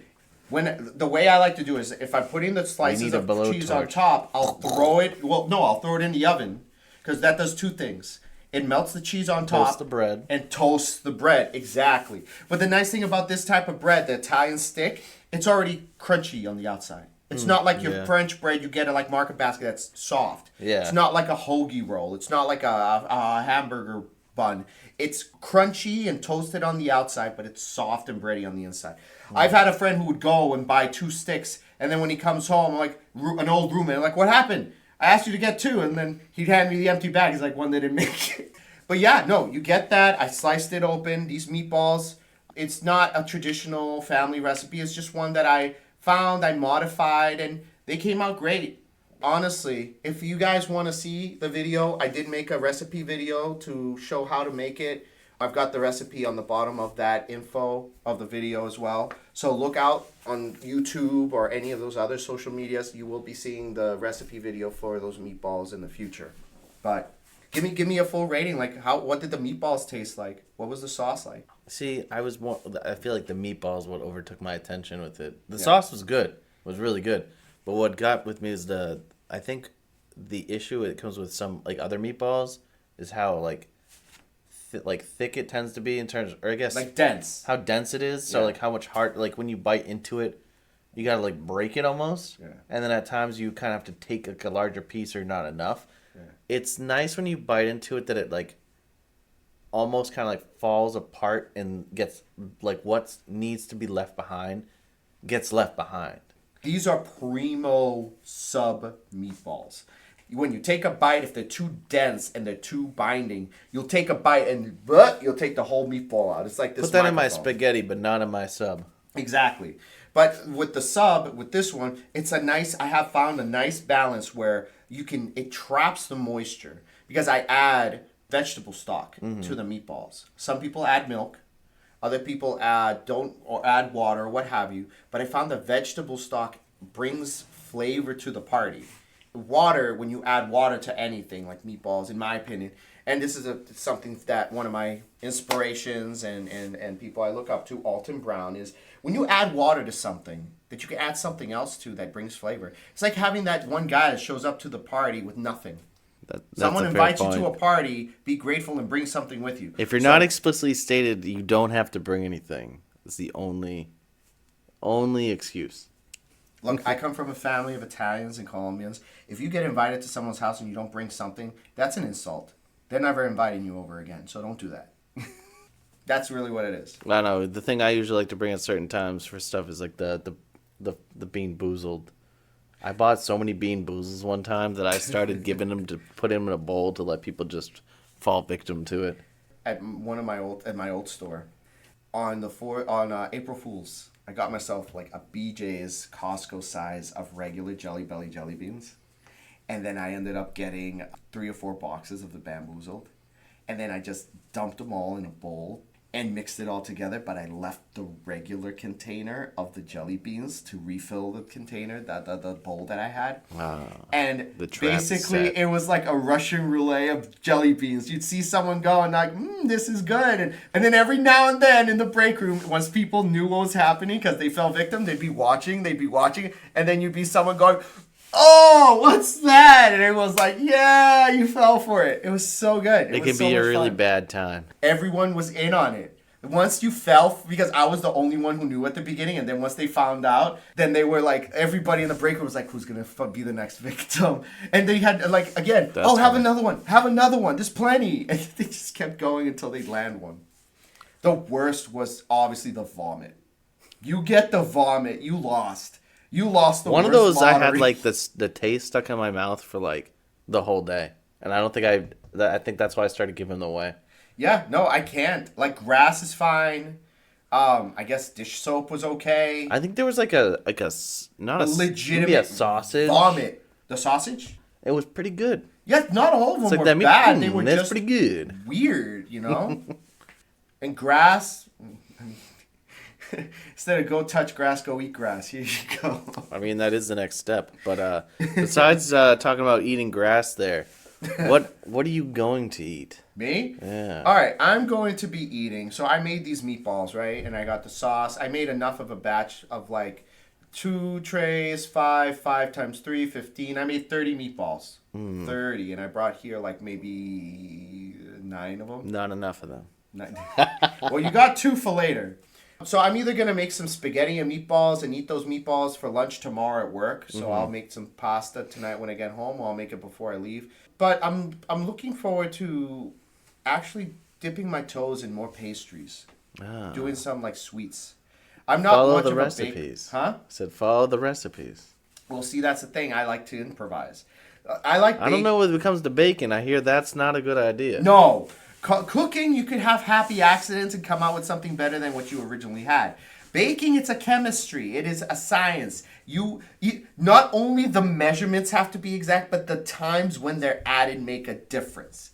You got to have your wets with your wets, your dries with your dries. You can't combine them at the right or wrong temperature. Butter, room temperature, cold butter, warm melted. Oh my goodness, it is just more work than it is worth. But if I'm going to do anything, I think I'm gonna make a cheesecake. Like you can't go wrong with a cheesecake. Well, I've made a lemon blueberry New York style cheesecake that is out of this world. There was somebody in the old job that had a bake off. They're like, oh, I can cook better than you, and I'm like, don't go there. Like, oh yeah, anything. I'm like, all right, fine, I'll let you pick. And they're like, fine, cheesecake. And I've never baked before. I'm like, oh crap, she got me up for a little crack. And I'm like, all right, I don't know what to do. All right, cool. And so I looked up different recipes. I came up with different things. And then I'm like, fine, I'm going to make a lemon style cheesecake. Like similar to the Sicilian, only I'm going to do it in New York style and add some lemon zest and a little bit of lemon juice to give it a little bit of that bite. But then I would cover it with a blueberry compote with real like pieces of blueberry. And then it was phenomenal. Like I'm telling you, bud, we had the contest. They had both cheesecake. It was a double blind test. No one knew who made what. And then it was like cheesecake A, cheesecake B, landslide. And at the end of the day, they thought funny. She made the lemon blue. And they're like, no, that was Giuseppe. If I make that cheesecake again, which I'm planning to, I'll bring you a slice. Yeah, I mean, the competition for me is mostly in just beating everybody in Smash Bros.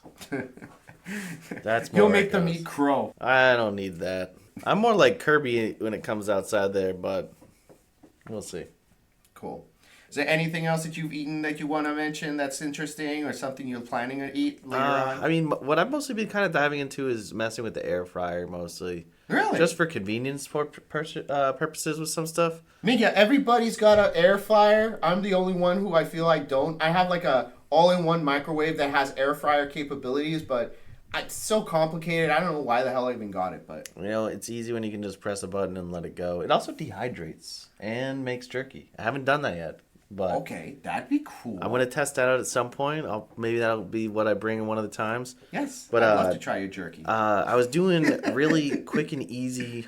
Like TikTok has brought me to a place of like not super high calorie, but high protein and like low fat type meals that are meant to eat while exercising to make like your weight build loss muscle. journey more fun. Yeah. And to like make it more varied. So I've seen a bunch of stuff, and I've had one of these recipes where I've made it. I've done so like some of them recently have been in the air fryer. These were pizza wraps I've been doing. Real simple, super easy. Okay. I just take the wrap or whatever it is I have there. Just spread some pizza sauce, low fat, or like if you can find it. I've had such a hard time finding like fat free type cheeses, shredded cheese there, and then you just put whatever else you want in there. The guy recommended like turkey pepperoni, and then I just put like cut up all the pepperonis, and then I cut up a chicken sausage. Okay. I'm probably gonna get chicken itself and cook that first, and then maybe like the day before, and then use that as like the extra piece, because you only do it for like 5 minutes. It's like 5 minutes and it's done. It's just putting it together, slapping it in, and then enjoying.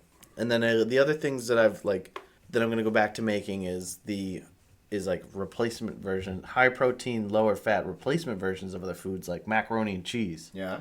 You get like the chickpea protein pasta. Uh-huh. You can sneak cottage cheese is a sneaky tool when you get the fat-free cottage cheese. Oh, absolutely. Adds so much flavor, and it's creamy when it melts. Well, you can just take you take it, heat it up a bit, blend it, and then add other things into it. Yeah. You can throw out all those. You can go buy those really cheap, like mac and cheese packets, and then steal the cheese packets. And you use those as part of the base. Okay. And then you put that through, and it thickens up when you put it in the fridge, but you reheat it again, it gets a little more of that like goopy texture. Yeah. And then I've also replaced with condiments, so I'm going to do that again and try to make my jalapeno ranch again, where you use like fat-free Greek yogurt. Okay. Plain Greek yogurt. And you use like the ranch, the Hill Valley packets? No, you don't even need to use those. You just use like fresh herbs and like spices and things like dill and stuff like that. I had the list at one point. It would take a bit to find it, but and then you like blend it with like fresh, you cut the stems and seeds out of jalapenos. Okay. And you use fresh jalapenos. Well, why don't you do me a favor and see if you can find it, and if you could send me the recipe, I'll throw it down in the podcast notes, or down in the info section of the. I'll see if I can grab it. It was from this one guy's TikTok thing, and I'll have to go either. I don't even know if I saved it anymore or where it is, but he does a lot of fitness stuff with that, so that's where I find it. So Is he the dude with the mustache and red hair? No. You know who I'm talking about, right? Not off the top of my head. No. There's so many of them. Yeah. I'm gonna buy one of their books at one point, and then I'll start using that. You know who's really good? Babish. I don't think I've seen him. You've never seen Binging with Babish? No. I watch a lot of reckless things, and What? every once in a while the food ones come through. You gotta watch Binging with Babish. He's up there. Another one that I think is pretty fun to watch is Adam Ragusia. Well, it is Says both tough ways. with my TikTok feed there because you get. Oh no, this is the app- YouTube. Oh, see, I don't do a lot of YouTube. My attention span's gotten short over the years. I need something to do well. So when I'm playing games, a lot of time I'll consume the media by I'm waiting on I'm on my PS5 and I'm waiting for my Peasant Station 4 friends to load into the matches too. They're last gen. I catch myself saying next gen still with my current the console. I'm like, it's a current gen. Well, the whole thing with the stuff with Peasant Station 4 people, get a new console. Stop. if they can find it, You can. It's so easy. PlayStation 5s are now Absolutely actually stupid easy to find now. They've been easy to find. All right. Or if you actually put a little bit of effort into it. I got both the console. I got a PlayStation 5 day one, and I got an Xbox Series X 2 weeks after it came out. Well, to be fair, we work in a building where there's literally. I'm three also a places you can psychopath when buy it comes to finding things that you can't find. I can somewhat relate. Like the NES Classic, when that happened. Oh, you best believe I found it. Same here. More than one. Same here.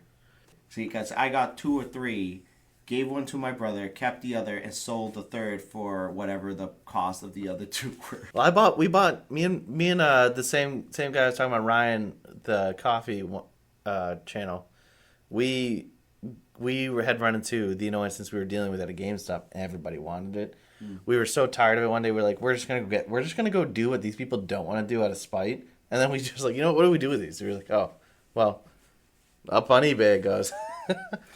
Well, we're going to be on the last section. We're going to be reading letters. We're going to have to pull it up. We're gonna be getting our glass of warm milk as we wind down here for the nice, cozy evening. I feel that these are from friends, and I appreciate you guys. It's all like Blue's taking the Clues time. in here. Yeah, So They've first had like letter, 4 Steves. huh? They've had like 4 Steves or something like that. Well, it's a Steve. Then there's Joe. That what? There's we're like not- 4 of them. We're not going into this, all right? Because I am very upset about Steve. All right. Well, leaving. show our first letter. All right. So first letter is from Spazoid188, and Spazoids writes, "What is a telltale sign that you see at a restaurant that helps you realize whether or not it's worth it?" That is a really good one. I think definitely one of the telltale signs for me at the very beginning is one of 2 things you go through. It's if it's like a standalone place, this one applies to more. Yeah. Is if the parking lot's entirely full, you have an extreme amount of trouble trying to park, Yeah. or there's So that's a good sign. Yeah, If yeah. the parking lot's full and you can't find a spot, you're like, oh, wow, the place is buzzing. It's busy. It's going to be... Yeah, or if there's the other one I run into is if you go in there and you run into the issue of multiple sets of parties waiting in if it's a small like little door open way and it seems pretty packed there and you're trying to get in with the different like no matter what time of the day it is, like I'd say outside of any of the peak times. What about you go to a place and you either get served something or we get given something, and then at that right off the bat you're like, all right, and it's pretty much set the tone where like I know what I'm getting and it's not going to be great. Usually the cleanliness does it for me. Like places like spots that just shouldn't be dirty or like stay extremely dirty that are. As well as like if you're going in the initial place and before you get seated or like you're sat down or going in and you go into the bathroom and it's just That's, you know what, that's a great point. You go into the bathroom's disgusting. I don't even want to know what the there kitchen are some looks off like. chances where that's not the case and the place is bomb. Yeah. But those But are that's very more like the customers go and wreck it and you have to let them know so they can clean it. Yeah. I worked at a it's more restaurant. like You worked at a restaurant before? They Yes give you or like no? the hole in the wall places where like you don't there's not a lot of sit down areas, so it's Yeah. like pretty much just an in and out thing anyway. Like takeout. But yeah, I mean I haven't worked in a restaurant. The only bathrooms I really kept to cleaning was the Fun World bathrooms most of the time, and those actually weren't terrible. For me, when it's similar to you, something that lets me know whether or not a place is good. A breakfast place, for in particular. I'll go to a breakfast place, and my go-to to see if they're up to snuff is ordering the corned beef. corned beef hash is either gonna be made fresh. You can see that they literally cut up the corned beef, added potatoes, sauteed it on a griddle or whatever, and you got the fried egg on top with the runny yolk with the side of whatever bread. I like biscuits or sourdough, and I can tell whether it's fresh or if it's canned. You give me a plate of dog food with eggs on it, and the eggs aren't runny, or the whites on the top of the runny egg, sunny side up, are still clear, forget it. You already lost all credibility with me. Like, I ask, is this homemade? Do you guys make your own corned beef? If I get told yes, and then you hand me something that's straight out of Hormel's freaking can, I'm done. I'm like, I want it. I don't want it. Take it back. I'd get it off the check. I'll order something else. And I'm not very picky with food. If I know what I'm getting and they're like, yeah, it's out of a can, I'm like, all right, I know what I'm getting. I'll just get something else. But right away, and I go with the Irish Eggs Benedict for the same thing. You know how good a breakfast place by how good the Benedict is. So if you get an Irish Eggs Benedict, it's English muffin, usually grilled with butter, corned beef, hash. You get the poached egg, and then hollandaise sauce. Awesome. That is my go-to. If they can nail a good Irish Eggs Benedict, pretty much everything else I know on the menu is probably going to be solid. Mm-hmm. If they can't do a corned beef hash or it's out of a can, I'm already like, okay, cool. How much other stuff do you have coming out of cans and frozen bags and stuff in the back? I don't want it. I'm not coming back, sorry. Ain't going to be That's a fair point. Chinese restaurants, takeouts. You walk in. I've read this one and I feel like it's definitely accurate. Yeah. When you go to a Chinese place, yeah, you need to look at the Yelp, like the reviews. Yeah. And what you're looking for is not the 4 and the 5 stars. Yeah. Because then like everything's good there, and like they say the food's good and the service is good. Yep. The real Chinese places, the service isn't good. Yeah. And not to go against anything there that like specifically, but it's just that's not the priority there. No. The food tends to be the spot, and the people who are leaving those reviews, they bring it down to like you're looking for like the 3 or the 2.5. No, I wouldn't go that low. A 3.5. A 3 or the 3.5. I'm with you there. You want the closer to the 3 because then you know the food hits hard, and it's just the people who don't care as much about that and they want everything that are complaining. That's how you know. Exactly. You know you're gonna get bomb Chinese food if the person behind the counter is a scowling old grandma who just doesn't give a anymore about their life and it's just like, what do you want? I want a number 2. Fine, this much. And then you hand them the card. Boom, boom. Here you go. Go sit down. Food will be ready in a few minutes. That's it. Just like I don't even know if they have a big like service portion of their side of their restaurants over in China. Well, the ones that have like the pictures up on the top. Yeah, like you're not in there to get service, so why are you complaining about it? You're in there to know that it's gonna be good. Yup. Like it's gonna be the more not even disrespectful, but the more apathetic and nonchalant they are, which some people see as rude, whereas like you said, we're like, oh, they care more about the food and the quality of the food than the service because they're not trying to go above and beyond because they don't have to. It's gonna be an awesome meal. I am with you there. Yeah, no, that's definitely it. And I want to thank Spazoid for that question. That was a great one. All right, I got another one right over here. It's from Capone. Capone sent in a question. All right. How do you like your eggs? Yours truly, Capone's son, Fauvong. Sorry if I mispronounced that, but ooh, that's a good one. There's so many things you could do with eggs. That's a thought. I think that's a thoughtful question. He's smart for asking that one. It's like surface, like broad. It seems broad and easy at the surface level, but like there's so much more that goes into that. And the way I would start with this question is I would take it apart more, and I would crack it per se. Well, do you like hard yolks or runny yolks? Well, that's the thing. It depends on where, how it's what part, like what meal is it in? Yeah. What am I having it with?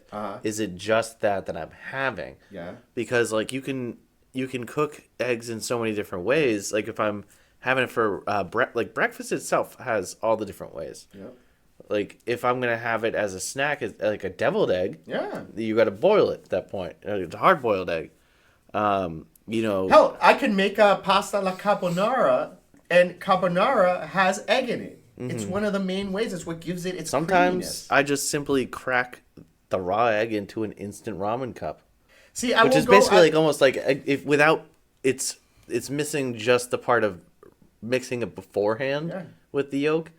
It's almost like egg drop soup adding into there. That I do the same with like egg ramen. I'll boil some water with some peas, frozen peas and carrots and corn, and then wait till it cooks in the boiling water. Then I'll make sure that the measurement is about the same because I'll kind of eyeball how high the water is for the measurement for the ramen.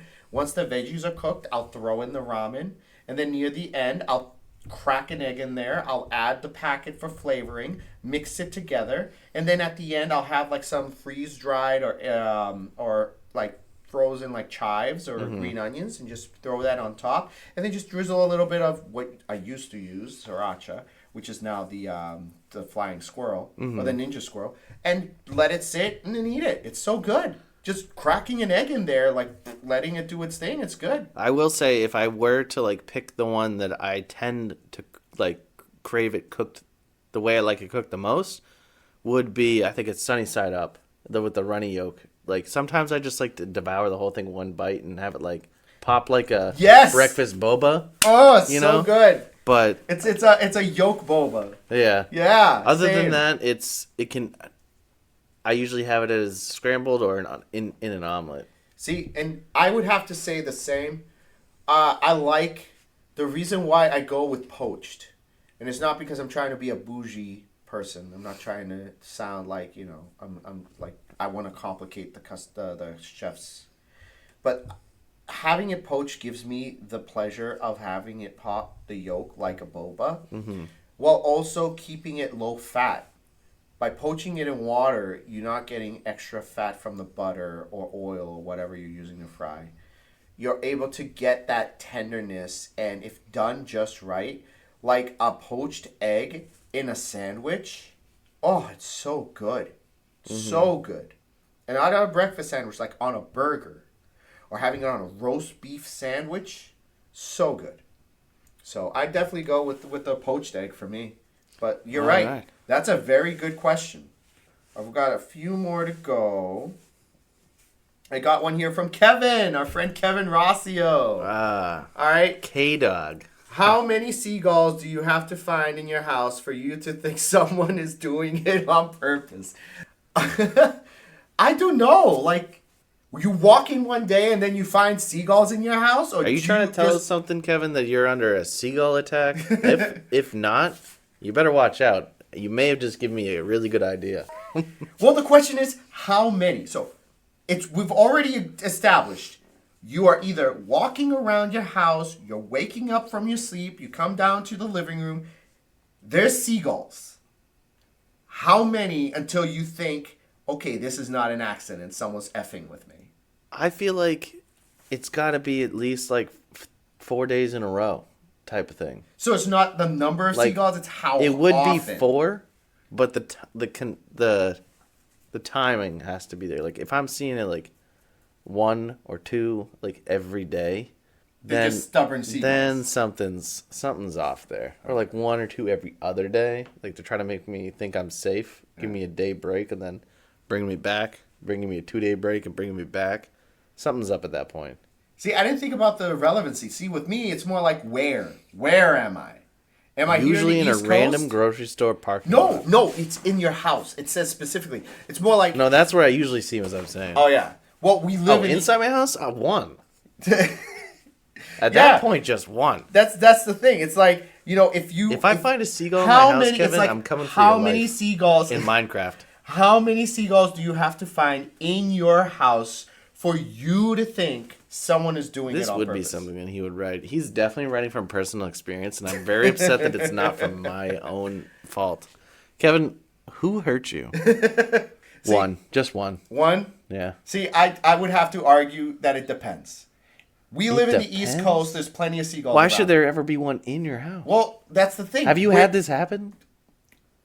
I plead the fifth. But You can't plead the fifth on this. It either did or it didn't. Listen. And that kind of answers the question. Listen, Peter, listen. If we live in the Midwest, like in Wisconsin, which is the dead center of the country, where there's no seagulls anywhere, if I'm in Wisconsin, I wake up, one seagull, someone imported this from someplace, either California or from Salisbury Beach. This little guy doesn't belong here. Someone did this. For side Who note, did it? don't Probably bring Kevin did it. invasive species anywhere. Now, if we're in, let's say, Salisbury Beach, or even Well, if here you're at a in Lawrence, If you're at a someone beach, leaves a window open, there's food, like a plate there with food on it. There could be a seagull that might have came in, stole it, decided to come in the house because it was warm, and then the window gets closed. you know, at that point, I just use a seagull trap, and as Sandy once said, they're just rats with wings. Look, keep the answer short. If we're in the East Coast where we live right now, I'm still gonna say one is all I need because that's messed three. up. 3 or more. 3 would be something I you can want to believe explain I to can me? believe Is there a reason that he's put this in No. there? I believe that there's one if one can accidentally get into the house, like a squirrel in the attic. 2, okay, maybe he had a buddy with him and they both came in to explore. I don't know about you, but I've never had a bird inside any of my houses. I have. Whether or not it's a seagull, I Not don't by know. choice. I don't remember. Sounds 3? like it was like 6 if of there's them. 3, I walk downstairs, there's 3 freaking seagulls just walking around like they own the place. Somebody dropped them in there. That 3 would be me. My answer. 3 or more. I want to put Kevin in your house as a seagull, dressed up as a seagull, and see But- how long it takes you to think that's weird. But I'm glad you think it's. Look, I've had a bird in the house that didn't want to be in the house. It's happened. It happens. A seagull, though, I think that's the thing. A seagull, it's less plausible. I think we've gone over enough of your aviary issues. All right. Or avian issues, I should say. Okay, so I've got one more. This is the last letter. This is from Conky's Creative Kitchen. Good morning, Giuseppe. I'm from Manchester, New Hampshire. Oh, I feel this is going to be like a Casey Kasem letter. It's going to be like, hey, good morning, Giuseppe. I'm from Manchester. So, if you I like the finale travel of this to one. what? I like the actual setup for this one. Yeah, I feel this is a really thoughtful one. So, thank you for making this one. So, if you travel to a foreign country and wanted to immerse in the culture by trying their famous dishes while you were there, what was the dish and did you like it? So there's a bit of a story with this one. Let me go through it because they took the time. I want to read it. Summer of 2019, I had a surprise orchestrated trip to Scotland to a friend who had no idea I was coming. Our mutual friend coordinated the meeting place at his pub in Dunblane. Sorry if I mispronounced that. Beautiful city, lots of historical buildings, and it was perfect. I had recently learned that I'm 70% British/Scottish/Irish, which I thought before and during my trip to Scotland, I would start researching my family facts and history. Well, Scotland is known for a couple of iconic dishes where that I wanted to make sure I immersed in this personal discovery. At the pub, they served haggis. So they had haggis, and this is a dish that is made from sheep's heart, liver, and lungs, meat scraps, combined with oats, seasonings, sweet, and is stuffed into the sheep's stomach like a big pouch. And it is sealed up and boiled, and then it is served with boiled turnips and potatoes. Honestly, this sounds pretty good. I want to try haggis. I am very open, and I know you are very open. I am pretty much, I think, like half Irish, so this does appeal to me. Cool. See, and for me, we don't have anything like that in it's Italy, Irish. but in Irish, Colombia, but- they have something called morcilla, which is a blood sausage. So it's the intestine of the animal. Obviously, it's like a traditional sausage. And they stuff it with rice and peas and some other things and seasonings. And then they dip it in blood. So it's a blood sausage, similar to an English black pudding. And it's very, very good. So I can feel this being similar in flavor and taste, but I'd love to try it. But anyway, I ordered a wild muscline salad. Mesclun? How do you pronounce it? I don't know. Sorry again for the mispronunciation. Mesclin salad with We're here to deep eat, fried, not to speak. So a salad with I deep guess fried it's- haggis balls, and it came with house-made dressing. I ordered the traditional Sunday roast beef dinner. Oh, Mangia, that's the friggin'... You got an appetite that puts almost us to shame. Damn. Beef dinner with vegetables, and they gave me 2 Yorkshire puddings to go with it. And yes, I did have plenty of booze after dinner. A young Scottish man about 25 heard that the American Loss ordered the haggis. Can you do a better accent than I can? No, I definitely cannot. And I'm sorry if I offended any Scots out there. I'm sure that I can do better if I was prepared, but forgive me. We'll have to use that with AI. It's gone far. And he came to my table to warn me about the dreaded haggis and that no American has ever come to this pub to willfully order it. You and I could change that. The man, Lass, you know what you ordered. It's not for the faint of heart. Me, oh hon, it's okay. I know what I'm doing. I'm getting into. It looks lovely. But do you know what haggis be? At this point, he was being genuinely concerned. Honey, I am fresh off the plane from New Hampshire and newly discovered I am 70% UK descent. I want to experience everything Scottish while I'm here, haggis included. Oi! As long as you know, I will come back to make you be okay. She's making it easy for me. She typed it in the accent. I'm just saying right now. It's not me. Thank you. Whatever makes you happy, love. Giuseppe, honestly, it was the best effing dish I have ever had. It was meaty. The spices and the oats gave it such good flavor. With the dressing they made, it was a vinaigrette type dressed to the acidity, gave it a lot of balance to the rich organ irony meat of the haggis balls on the salad. My Scottish Superman came back and found me outside with my friend having some bumbu.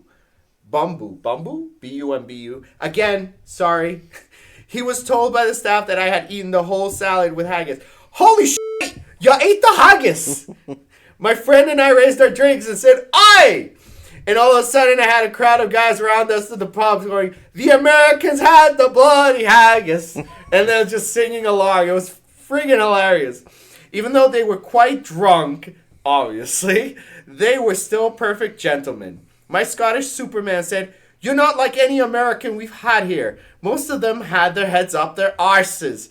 Get all high and mighty. This is exciting. You're most welcome here. That is awesome. I could only make it through a third of the Sunday roast dinner. Okay, cool. See, me and Peter would have finished it. Not everyone has monster-sized stomachs. Oh my god, rich beer gravy? The Yorkshire did not survive on the plate, though. Not with the awesome gravy, and the roast beef was so tender. I also had the pleasure of experiencing what a full English breakfast was like a few mornings in. Holy crap, that breakfast put me back to bed. It was super rich. Stornoway blood pudding, dark black round slices. See, I told you that's something I've had similar. The pudding is blood sausage, which also had oats, spices, and some bits of meat, onion, beef, sweet, and a blood from either cow or pig. White pudding, no blood, is either beef, sweet, or fat, oatmeal or barley, breadcrumbs, spices, and onions. Melanie C. So to go back to the original question that you brought up at the top, if you traveled to a foreign country and wanted to immerse in the culture by trying their famous dishes while you were there, what was the dish and did you like it? So have we ever, and what was it? Oof. My memory from the last times I've been out of the country to experience culture's dishes is going to 2019 at the earliest for it. I'm having a harder time remembering it. I mean, there's a couple places I could probably pull the examples. I definitely had some. It wasn't this place's direct culture, but when I went to Amsterdam, I had a really really good kebab place. I think it was called Meneer Kebab, or around something like that. So that was really good. But I think when I probably had the most relevant food in a culture was when I went over to Germany. But we're going all the way back to 2014, so it's been a while. Okay. But well, again, there's no limit. I want to know. I'm curious now too. I can't. You're a man who's traveled. You're a man of the world. I can remember one of I think the things that felt like the most German was I went there on a German exchange trip through my high school at the time. Okay. And I stayed with this family who their daughter stayed with one of my friends first. Uh-huh. And then I had wanted to join in and do the program. So I stayed. He didn't end up going back. But so I took his place since I already kind of knew the girl they had. Okay. So I stayed at her family's house. And one of the things that they did was they took a couple of us up to, I think it was just me, her brother, her mom, and her mom's boyfriend. We went up into the Alps area. We went and went up to the chairlifts, and on top in kind of almost like a summit lodge type thing. Yeah. Had a nice Apfelstrudel with like the real like whipped cream and everything. Like a legit apple strudel. Like an Apfelstrudel, yeah. Yeah, okay. I think that was nice. You know, the atmosphere is good. You're up there and up in the mountains, and I saw a guy like paragliding and everything. I can't even imagine how beautiful the view is. I wish I had the pictures. Yeah. I think they're either on a broken phone or somewhere else. But oh my god, that was definitely good. And then of course you had plenty of like soft pretzels and things, and I think like sausages or bratwurst and things. I hear they have phenomenal chocolates there. I know that the Dutch is known for their chocolate. That was the thing. I had the exchange student that I had stay at my house the following summer. That was what I asked him to load up with. Chocolates. You got to load up with the chocolates. See, I wish I could enjoy chocolates. I can have chocolates. I'm not allergic, but I'm sensitive to chocolates for whatever reason. It gives me like migraines if I eat too much of it. And the darker the chocolate, the worse the migraine. It's weird. Oh, don't worry. It's all in the milk chocolate over there for it. But white chocolate I can have. See, with me being Colombian, there's a lot of really unique dishes, to say the least. In Bogota, something that I grew up with that is exclusive to that city from what I have is something called changua.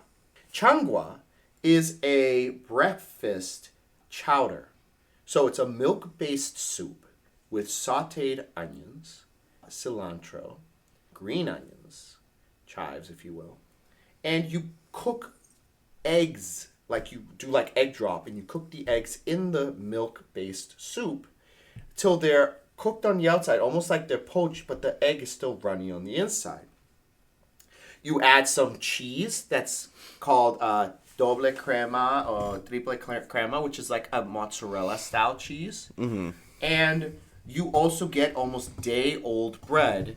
Usually you'll use stuff like almohavana, which is a type of cheese-based bread that has hardened from being a day old. So you would break it into pieces, drop it in the soup, and then you would eat it, almost like, how you would put saltine crackers on there. Mm-hmm. So that in and of itself, I would have at home. My mom and grandmother would make it, and I never realized it's something that's unique and specific to not just Colombia, but Bogota, the capital, that not many other places outside the capital have. But for something that is strange and unique that not many people have had or would be afraid, I'd be surprised if you'd want to try this. It's called chunchurria. Now, chunchurria is the grilled small intestine of the cow. And so here you can see what they look like. Basically, like, again, the small intestine. Looks like a curvy hot dog. Yeah, and it's typically roasted. They just had fresh. They'll just, like, get it fresh, throw it on the grill, stick like a toothpick, and then you just eat it. Eat it like little like finger food. It's a unique flavor. But a lot of people don't like it or is afraid to try it because it's the small intestine. And you know what that's used for. I don't care what it's used for. Don't knock it till you try it. It's a delicacy, but not one that many people are brave enough to try. And I didn't realize what it was till I was older, but when I was like a little 8-year-old, 10-year-old, I went nuts for it. It was one of my favorite things to eat when I was there. I like chorizo. I like morcilla, which I told you was their blood sausage. I like the salami. I like all of the different meats. And there's a dish called picada, which is all of those meats diced up into small like appetizer pieces you eat with toothpicks. And the chunchurria was one of the things that would be there. Definitely like it. It's awesome. It's got like a crunchy exterior, a chewy, soft interior, and sometimes it's got something in the inside that's, it's unique in flavor. Mm-hmm. I think we are at the end of this podcast. I want to thank everybody for tuning in, listening in to our discussion. I want to thank everybody who mailed in and gave us questions and comments. I want to thank all the people who have their restaurants open for us to go and enjoy their food. Special thanks to Giulio Cercato, the gentleman who wrote, recorded, and produced the Friends song that I use for the intro. He didn't write it specifically for the show, but he's made the song available on Apple Music, the full song on Apple Music, YouTube, and all these other places, and it's free to use for creators like myself. So I love the song. Perfect for the theme of our show and the web series, so it's gonna be also the intro to the podcast. And he also has another song that I like that I think we're gonna use for the outro. Again, thank you, Giulio Cercato, for creating these songs and allowing people like me to use it for our content. For this table talk. So, Peter, is there anyone you want to thank? Not at the moment here. All right. So one last thing. Remember, we're Two Friends Eat. This is the podcast with Peter and Giuseppe. We're the taste buds. Thank you all. We are Two Friends Eat podcast. Remember, you can like, share, subscribe. Please go onto our other social medias, Facebook, TikTok, YouTube, X, Twitter, whatever, Threads. And be sure to always remember, wherever you are, whatever you're eating, manja on.